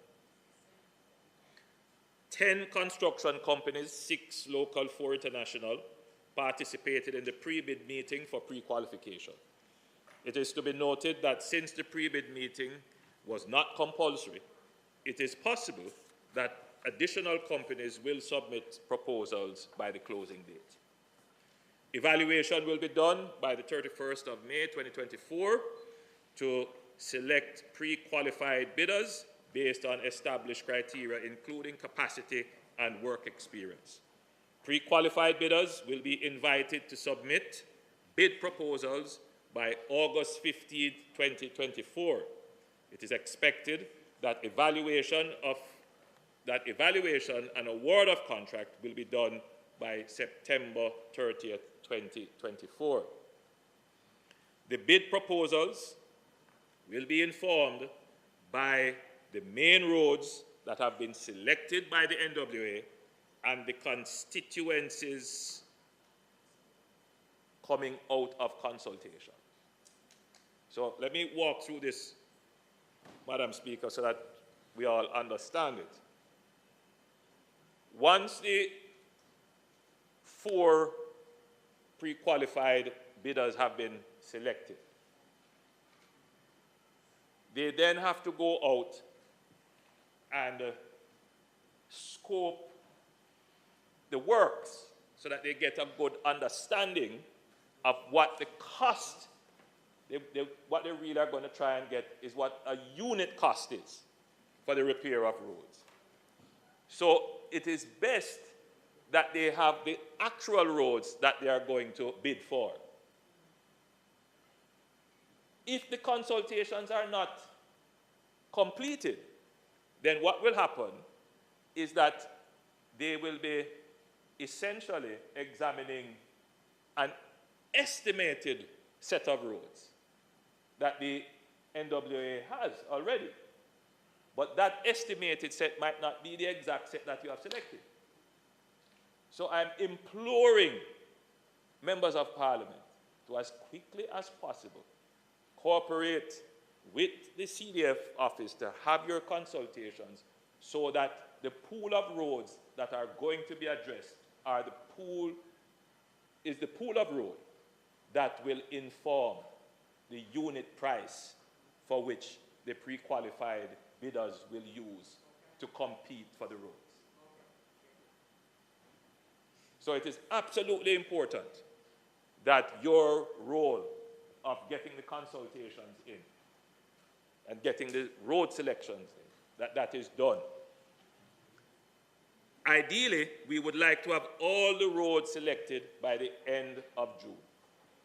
So the 70 roads that have already been selected, they have been submitted to the NWA. Those are being costed, and those would be available for the 4 pre-qualified contractors to look at, do their own internal estimates, come up with their own price so that they can compete for them.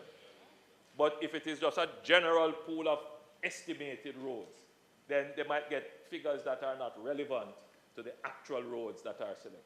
So again, I repeat, it is important that you take the consultation seriously and you get your consultations done as quickly as possible so that the program can remain on track. Madam Speaker, we are working assiduously to ensure the efficient implementation of these works. This Spark program will be a game changer for Jamaica's roads. It will be a driver of growth and development in many communities. And Madam Speaker, it will bring prosperity in a tangible way. Madam Speaker, this is just the beginning as we continue to grow our economy and transform that growth into meaningful benefit for the people of Jamaica. May it please you, Madam Speaker.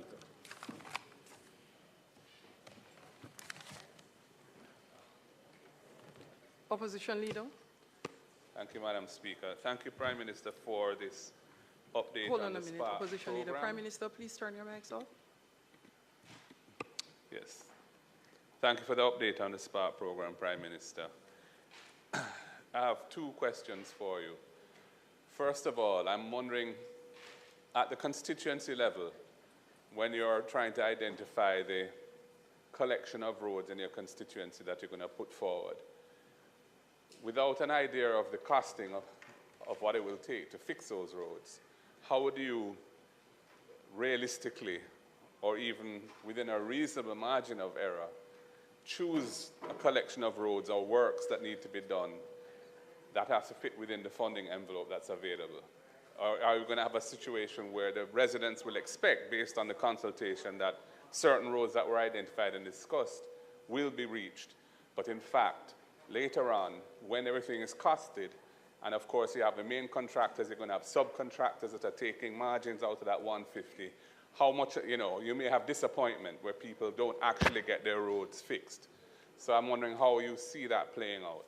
The other issue I wanted to ask you was in relation to local contractors and the level playing field, or the need for one. There's a sense out there that things will be stacked against them, that the requirements and so on are going to be so difficult to reach. They're designed in such a way that really international bidders are going to be the ones who are going to get these contracts.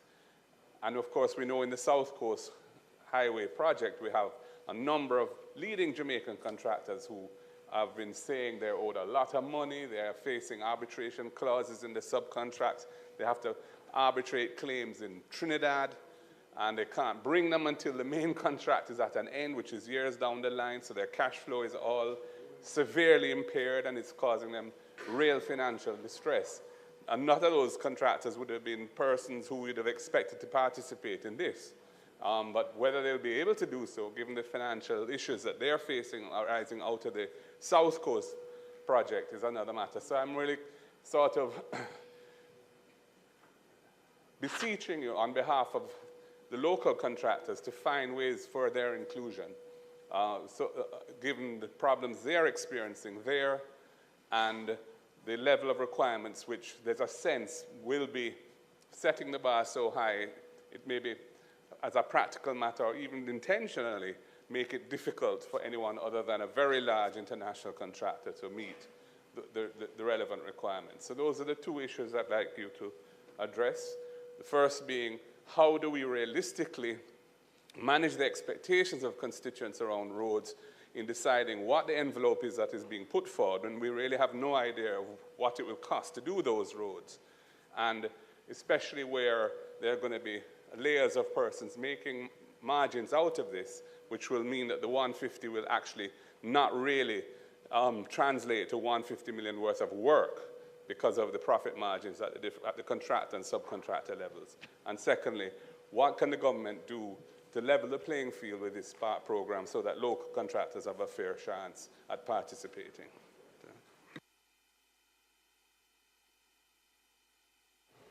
Thank you, Leader of the Opposition, for those questions. First, like with any construction project, the passage of time will create the opportunity for escalation in prices. We have to always bear that in mind. And therefore, the speed of implementation between the actual contract award and the execution is very important. In other words, I'm repeating my first point, that it is critical for us to get the roads selected early so that they form part of the pricing mechanism. That's very important. The longer we wait to get the road selected, you are likely to face higher prices as you go out further in time. Second point is that there is a notional standard cost per kilometer of road. We have not said what that is, but the NWA has a notional cost. And because of the contracting process, I don't want to say what that is either. But members of Parliament should bear in mind the total amount that is going to be allocated, which is in the region of about $300 million per constituency. The first 50 for equality, and then the second amount for equity, which may vary per constituency depending on the length of roads that you have. My advice, the first 150 is for equality. Everybody gets that. Sorry, forgive me if I said that. First 150 for everybody. First 150 for everybody, for equality. and then the other amount for equity. Now, my suggestion would be that you target about 8 roads. And I think that would put you in the ballpark of the notional figure per kilometer.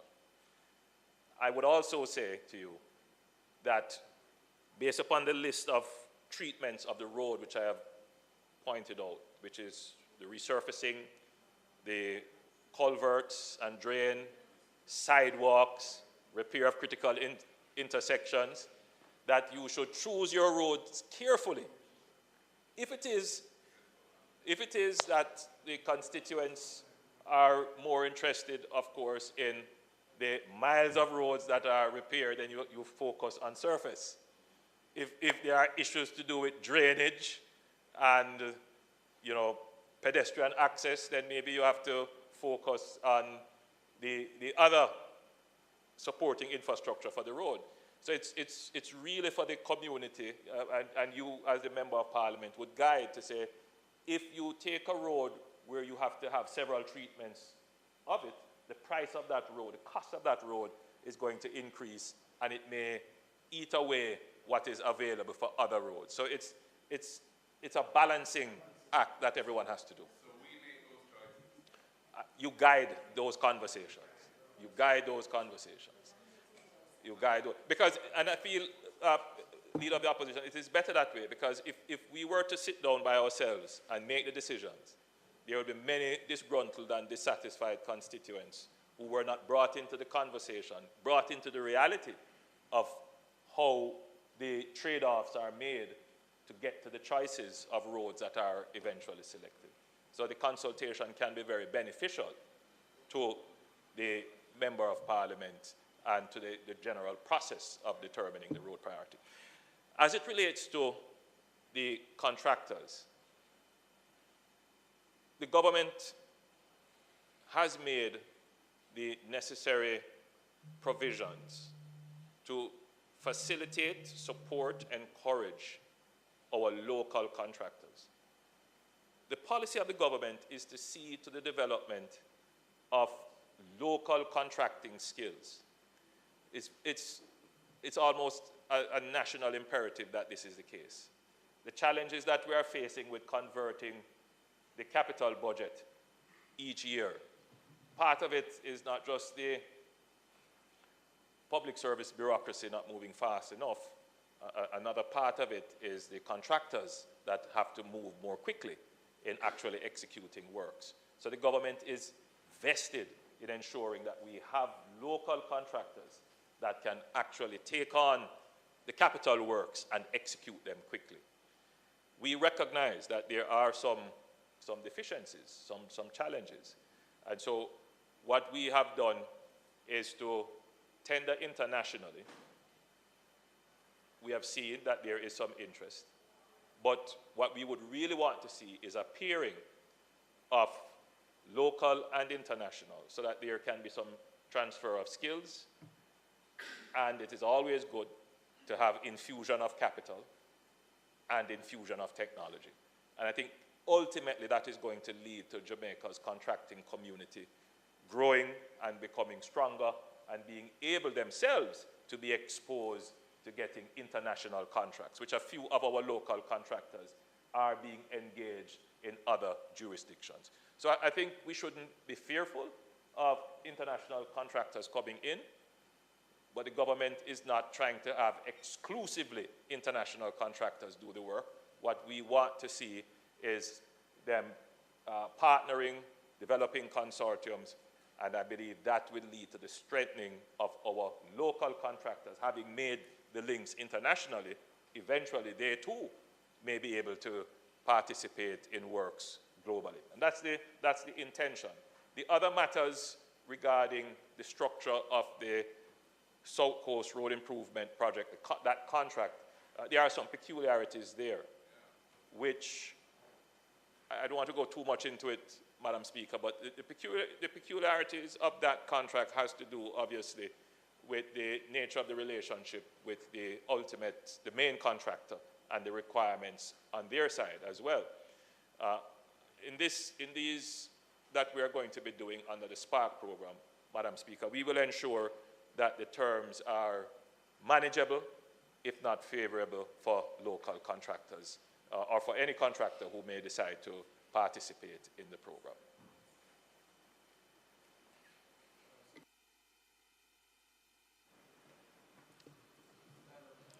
Two additional questions. Member Paulwell was first, and then Member Robinson. Just very quickly, 3 questions.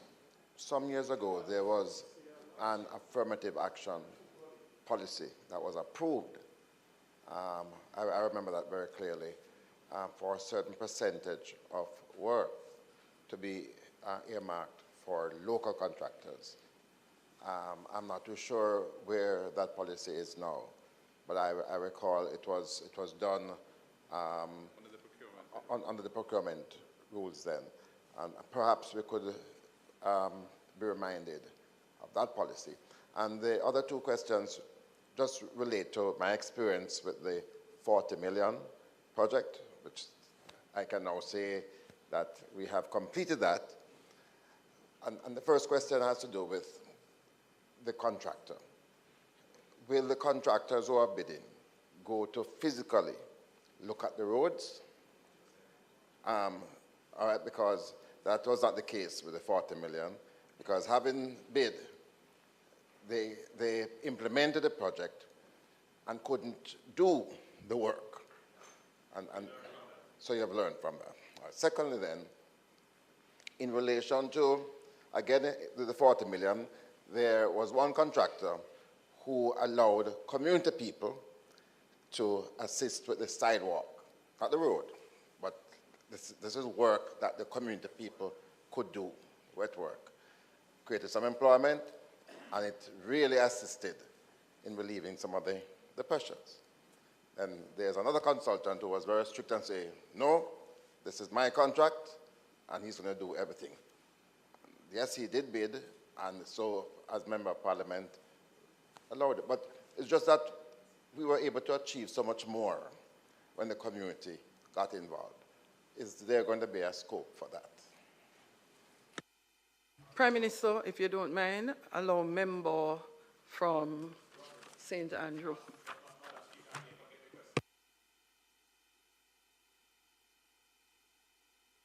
But did 4, so I would just want to dispense with them very quickly, if it's okay, Madam Speaker.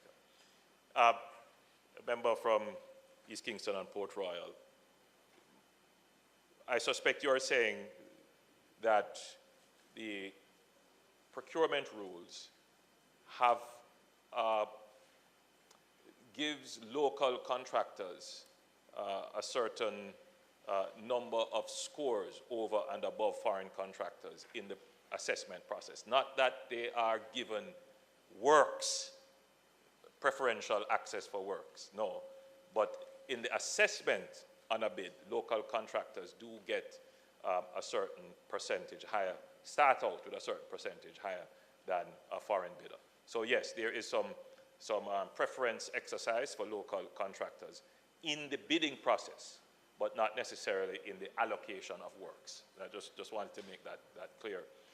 Under the $40 million program, the error, well, not the error, but the way in which it was executed was that each road was individually tendered. And that required an entire bureaucracy to support it. And each road had to go through the procurement process 63 times over. Each road separately, which elongated the process. 6 roads per constituency. And that created a real problem. So some MPs still have not had their roads done, or not all. And the Spark program is not designed like that. So we have designed the Spark program where the roads will be all bidded on at once and determined by package.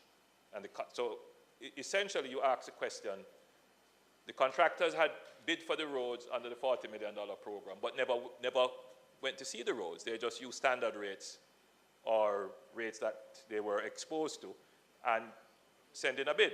And the bid is assessed and one is selected. In this one, sometimes, not always, but depends, the lowest one sometimes. Under this project, it would suit the potential pre-qualified contractors to have very accurate information about the quality and state of repair or disrepair rather of the roads that they are going to bid on. So, which is why we need to give them that baseline of roads by actually selecting the roads and putting it in front of them. And that will solve a lot of problems. It will give a greater degree of accuracy in the bid. Because, as you would know, having bid, some contractors bid very low and then are not able to complete, and then it causes all kinds of problems afterwards. In this process, because we are requiring that they actually go and inspect and come up with proper rates, we are fairly confident that we will have a better completion rate for the projects. We cannot enforce on the contractors after they have won their bids, but we will certainly give a policy direction that they should take an approach where the community, as far as possible, is included. A member from St. Andrews Southeast. Prime Minister, I am going to be very granular and specific. Read the consultation. So I'm doing mine next Wednesday, and I want to be clear about what my role is and what the role of the citizens are. And I'm going to give you 2 examples. So in Vineyard Town, Deanery Road is the main road. Deanery Road needs drainage mainly because whenever it rains, it's like a river. But I have 20 other roads off Deanery Road, which are interior roads that people live on. So when I go to my consultation at Christ Church next Wednesday, and the residents of Vineyard Town all put up them hand and say, I want Fontenay and I want Grafton, etc., to be fixed, I want to be clear about whose decision it is to determine whether I fix all the roads off Deanery Road or I do Deanery Road, which involve drainage, which can be a whole heap of money. Whose decision that is. Similarly, in the Golden Triangle, Hopefield and Seymour are the 2 main roads. But Cleveland have a flooding problem. And when we had the last heavy rain, it flooded out some people. Now, who determines whether Cleveland get fixed so that the next time it rains, it don't flood out the people, which is a risk to life and property, or a fix Hopefield and Seymour where more people drive? I don't know who makes that decision. And I want to be clear with my residents that coming, because 10 of them might come from one area and all of them put up them hand and say, we vote for Hopefield. And then when them don't say Hopefield, them say, boy, why you invite me here for? It's a waste of time. Who makes that decision ultimately? Is it the Member of Parliament? Is it NWA? I don't know who. Now, you have said we should look at probably 8 roads in the envelope of the 150 million. Targeting 8 roads. Let me take the member from Central Kingston. We share Arnold Road. My part of Arnold Road need to fix, your part of Arnold Road need to fix. Tell me how we're going to deal with that part. Do we, we go till my border, and then my allocation deal with my part, and then his allocation deals with his part? I don't know. I just need to be clear on that. But the most important thing, I want to manage the expectations because people come in, them already said them coming, them lining up, them want them road fixed, and I don't want people to view this consultation as just a talk shop for hear what them say, but at the end of the day, their input, well-meaning, but within the reality of what you have to deal with, just cannot be satisfied. So I want to know when everybody put up them hand, and I have 30 roads at the end of the day. Like I share Hope Road with Delroy, I share Old Hope Road with Fayetteville, all the main roads there, right? But all of us know in here, we don't get nothing out of fixing main road. No, we can just call it plain. We don't get nothing out of fixing main road. And the road, them are the people them live on them that want to fix. So who made that decision? Because I know what decision I go and make, you know. Because all of us here are looking to the next date, right? So let's be clear. Someone want to know who made that decision. Prime Minister. Madam Speaker, I'm happy for the frankness of of the member from Southeast St. Andrew. But the member, in asking his question, immediately has given the answer. The issue that you face, like all of us face, is that we see the problem from one perspective. We have a particular view on the problem. The question is, why should our view prevail? And what is the process by which your view of the problem is tested, countered, and critiqued constructively by an alternative view? Now, that is what the consultation is about. And that's why, as the elected representative, the leader of the area, you would go with your frame. These are the roads that I have heard a lot of complaints about. Then you could move on to say, these are the roads that make strategic sense. They connect. If you get this road repaired, it will solve flooding problems onwards. The technical issues. And then you could also point out the demographic issues. Number of persons who live on this road. You could point out the traffic use on the road. And then you hear what your constituents who are there, what they have to say. Yes, the NWA can provide you with that information if you so choose, but the NWA will be there to answer those questions and to explain. The idea is that the citizen should have a voice, so they can say. And I suspect what will happen is that the different interests will be talking cross each other. Out of that, you will get a better sense as to whether the frame that you presented can be changed in any way, or the frame stands because it is a sound one. So ultimately, you submit the roads to the NWA. The consultation team that is there, they will note everything that is said because that is going to be very important as well.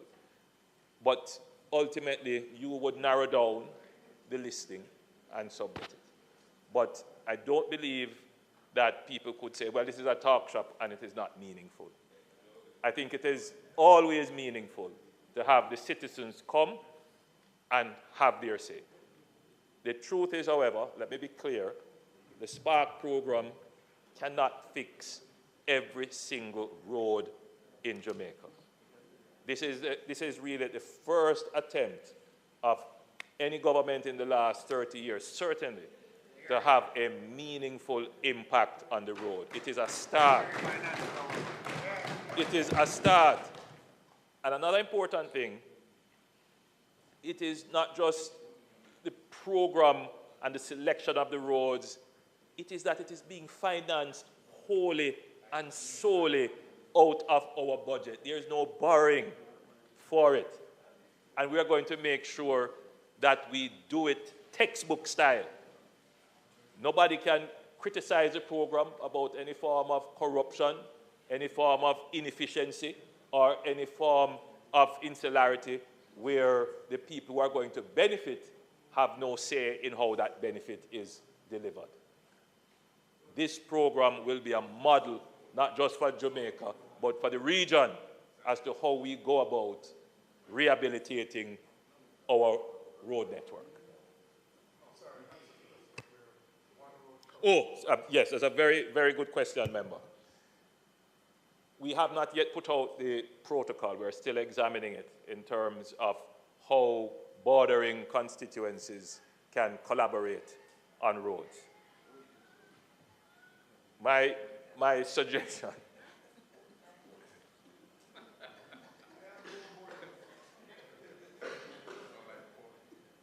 my suggestion is that if you have a main road, which is a critical thoroughfare, that you point this out to the NWA that you would like to have this road repaired if it comes up as part of your consultation.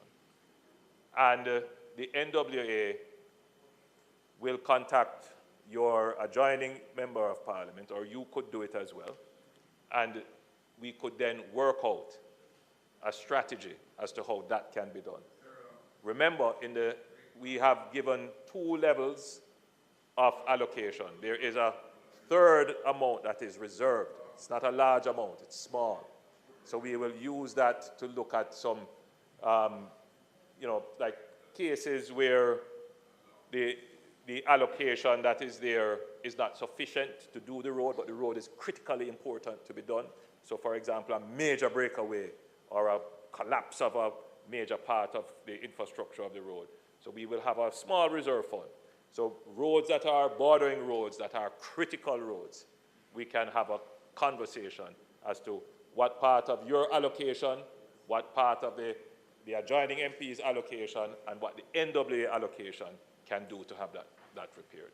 So note it, contact the NWA, speak with your colleague, neighbor, and we will find a way to get it done. But it has to be a main road, a critical thoroughfare. Member from St. Andrew West. Thank you, Madam Speaker. Prime Minister, I have a situation in Plantation Heights where a development has failed, and a road that is essentially a private road but is used as a thoroughfare for everyone, people going to Belvedere, upper reaches of Red Hills, use this road. And the question I want to know, and the people are asking me, is whether some of the spark, this is the one situation where we have an overarching pool of funds that can deal with a situation that they have to live with on a daily basis, for which KCMC said it's not their road, NAA says it's not their road, they've not been handed over. And we're in the situation where this road is deteriorating and causing serious problems for the residents in that area.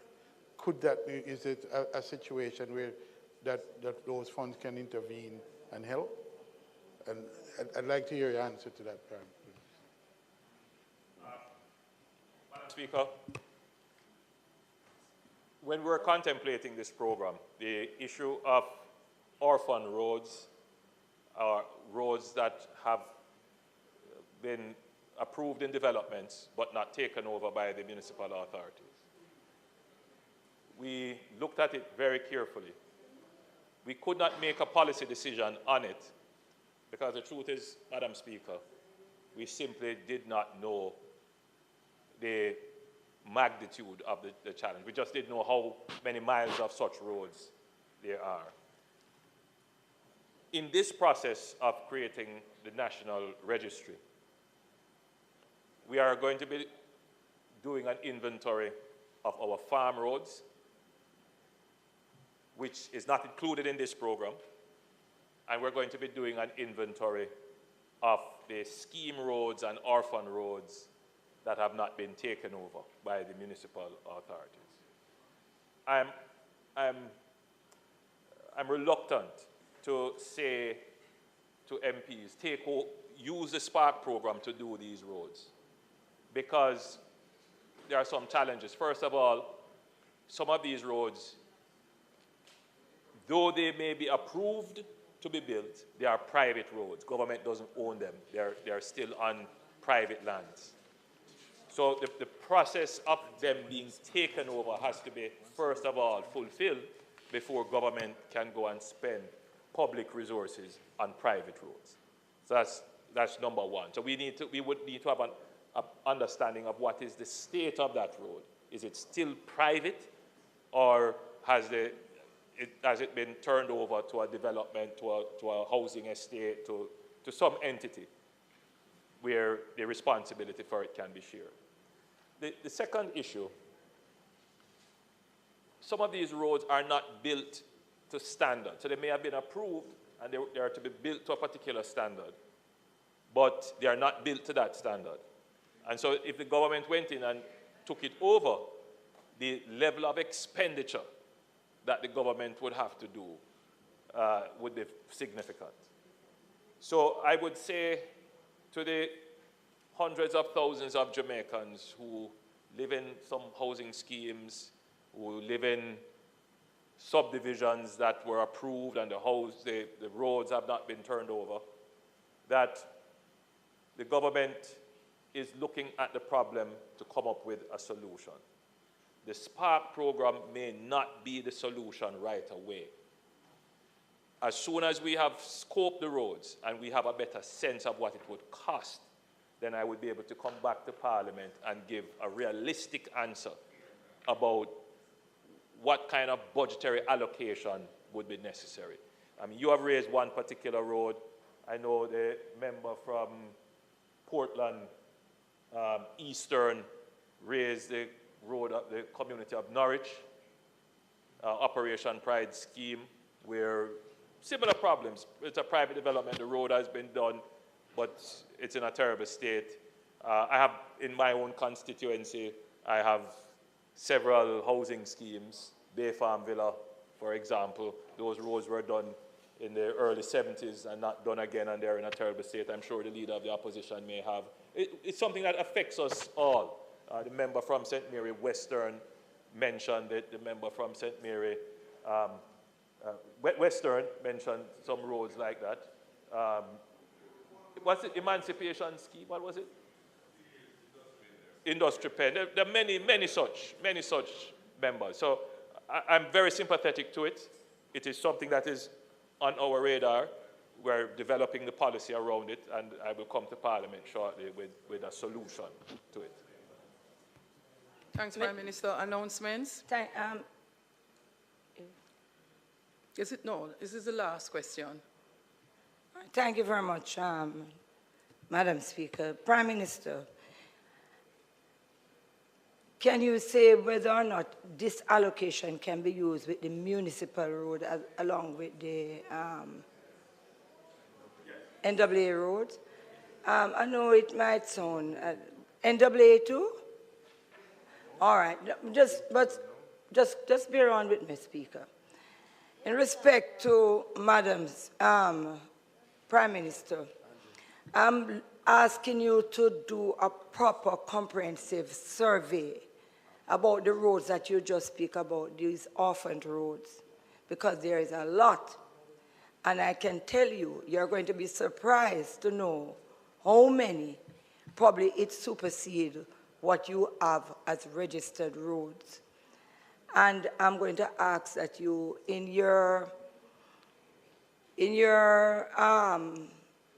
deliberation, or you can just look at those roads for me, because I have a lot in my constituency, and I know they are going to come to the consultation believing that they are going to be part of this process.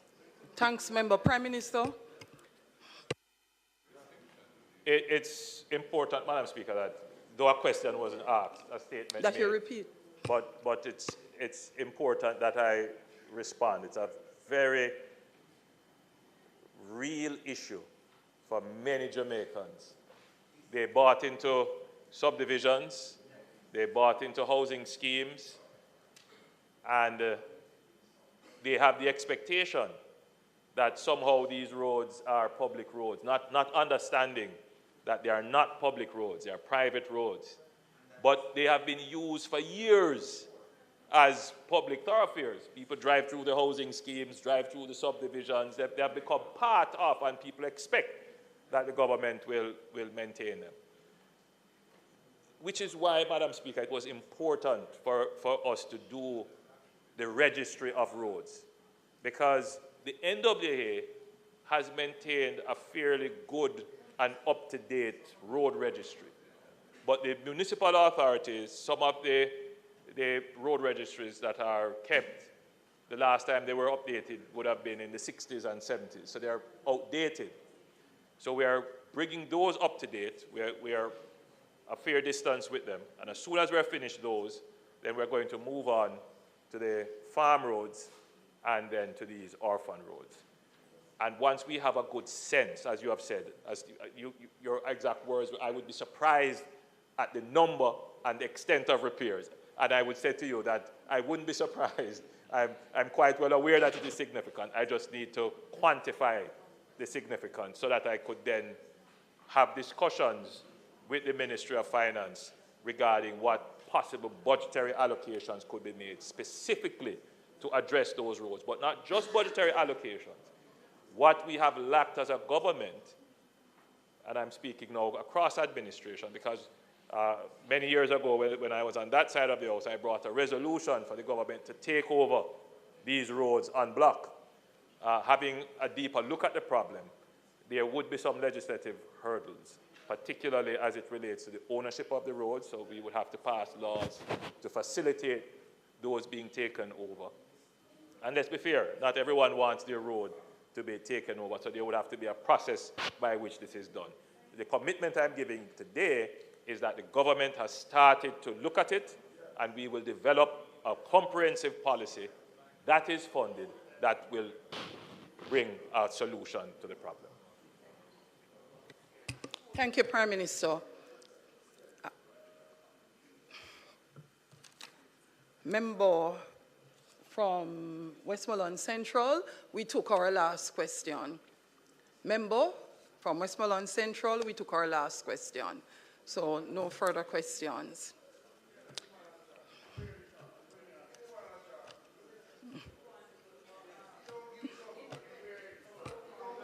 Since you're the only independent candidate, go ahead, member from Westmoreland Central. Thank you very much, Madam. Prime Minister, Westmoreland, I think, have the most parish council roads.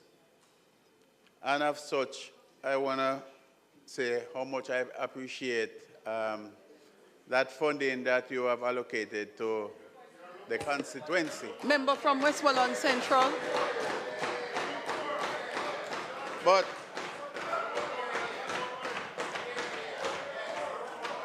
Prime Minister, member from Westmoreland Central. There are some bridges.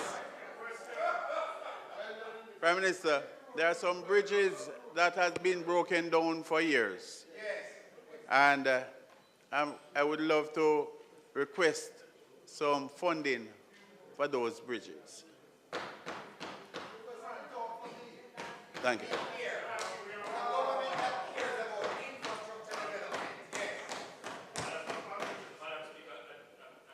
I asked a question because I may not have been clear, but I'm of the view that all members understand that bridges are not a part of the Spark program. I just wanted it to be clear that bridges, the truth is, Madam Speaker, that to do one bridge would be the entirety of a road, or probably two. So we wouldn't be able to take on a bridge. However, I do know that myself and the Minister of Finance are working on a particular program where it will be similar. I wouldn't say it's a Spark program in terms of the size of it, but the approach to it would be similar, that we would be looking at a substantial number of bridges across Jamaica that we would be doing. And we should be able to say something about that I would say give us another 2 months. Another 2 months we will be able to make an announcement as to how we're going to treat with bridges in particular. But to be clear, bridges are not part of the Spark program. We have to deal with those separately. Thanks, Mr. Prime Minister. Announcements. Also laid on the table of the House are the following. Reports of the Regulations Committee of the House of Representatives on its deliberations on the National Housing Trust, Housing Benefits, Silversun Housing Development Order 2024. Minister Paper number 23 of 2024, entitled Instruments Adopted by the Annual Labour Conference of the International Labour Organization for the year 2023. And finally, Minister Paper number 24 of 2024 and the report of the Constitutional Reform Committee on the transition to the Republic of Jamaica and other matters. Petitions. Petition for private bill. This is in relation to the International Church of the Foursquare Gospel in Jamaica. To the Honorable House of Representatives, the humble petition of Garrett Phillips, pastor, and Maisie English, pastor, show it that, 1, your petitioners desire to present to this Honorable House of Parliament a private bill entitled An Act for the Incorporation of the International Church of the Foursquare Gospel in Jamaica and the vesting of property in the body so incorporated. 2, the object of this bill is to allow the International Church of the Foursquare Gospel in Jamaica to function autonomously and to continue to spread the gospel of Jesus Christ and to hold and deal with property and to enjoy perpetual succession. 3, the International Church of the Foursquare Gospel in Jamaica has been affiliated to the International Church of the Foursquare Gospel, which has its headquarters in Los Angeles, California, in the United States of America, but operates independently. 4, a copy of the proposed bill has been deposited with the office of the clerk of this Parliament with the original of this petition. 5, notice of this bill has been given by 3 successive publications thereof in its entirety in the Jamaica Gazette, dated the 16th day of November 2023, the 23rd day of November 2023, and the 30th day of November 2023, respectively. Copies of which gazettes have been affixed to the original of this petition deposited in the office of the clerk of this Parliament. 6, your petitioners have also published a notice containing the statement of the object and the reasons for this bill in the Daily Gleaner newspaper on the 8th day of November 2023. A true copy of the tear sheet of the said Daily Gleaner newspaper has also been affixed to this original of this petition. 7, your petitioners, to the best of their knowledge, information, and belief, have complied with the parliamentary requirements as set out in the standing orders of this Honorable House of Representatives, in particularly Standing Orders number 85 on private bills. Wherefore, in the premises, your petitioners do hereby pray to leave to introduce into this Honorable House the bill referred to and mentioned in paragraph 1 above, namely, a bill entitled An Act for the Incorporation of the International Church of the Foursquare Gospel in Jamaica and the vesting of property in the body so incorporated, and that leave be given for them to proceed thereon. Signed by pastors Garrett Phillips and Maisie English. Thank you, Madam Speaker. Is it the wish of the House that the promoters be allowed to proceed? Those in favor? Those in favor? Those against? The ayes have it.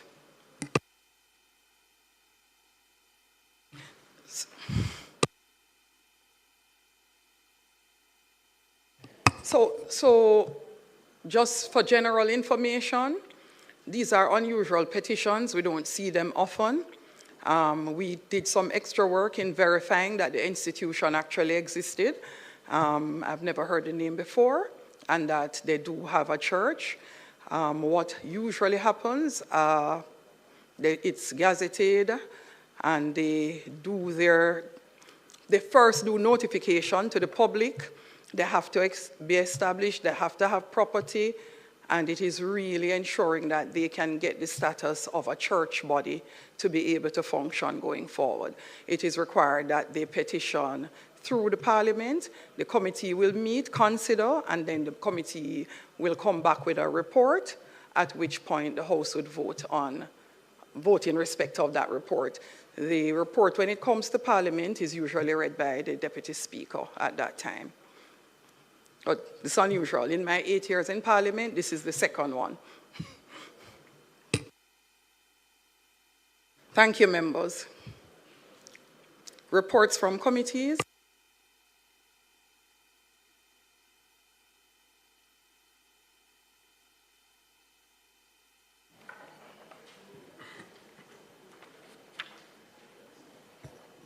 Thank you very much, Madam Speaker.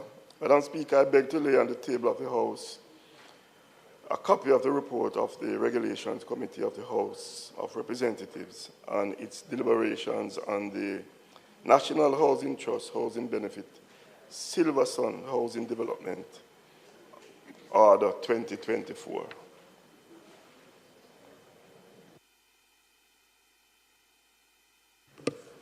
Those in favor?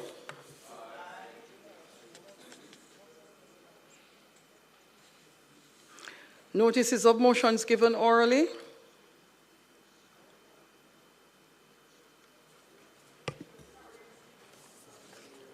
Madam Speaker, I beg to give notice that at the next meeting of the House, I will move the following motion.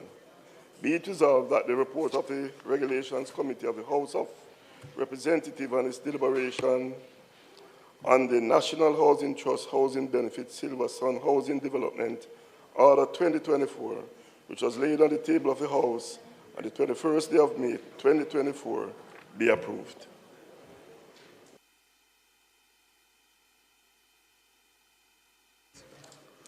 Thanks, Minister of State in the Ministry of Agriculture, Fisheries and Mining.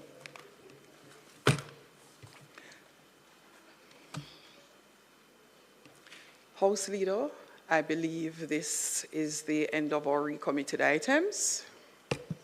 Thank you, Madam Speaker.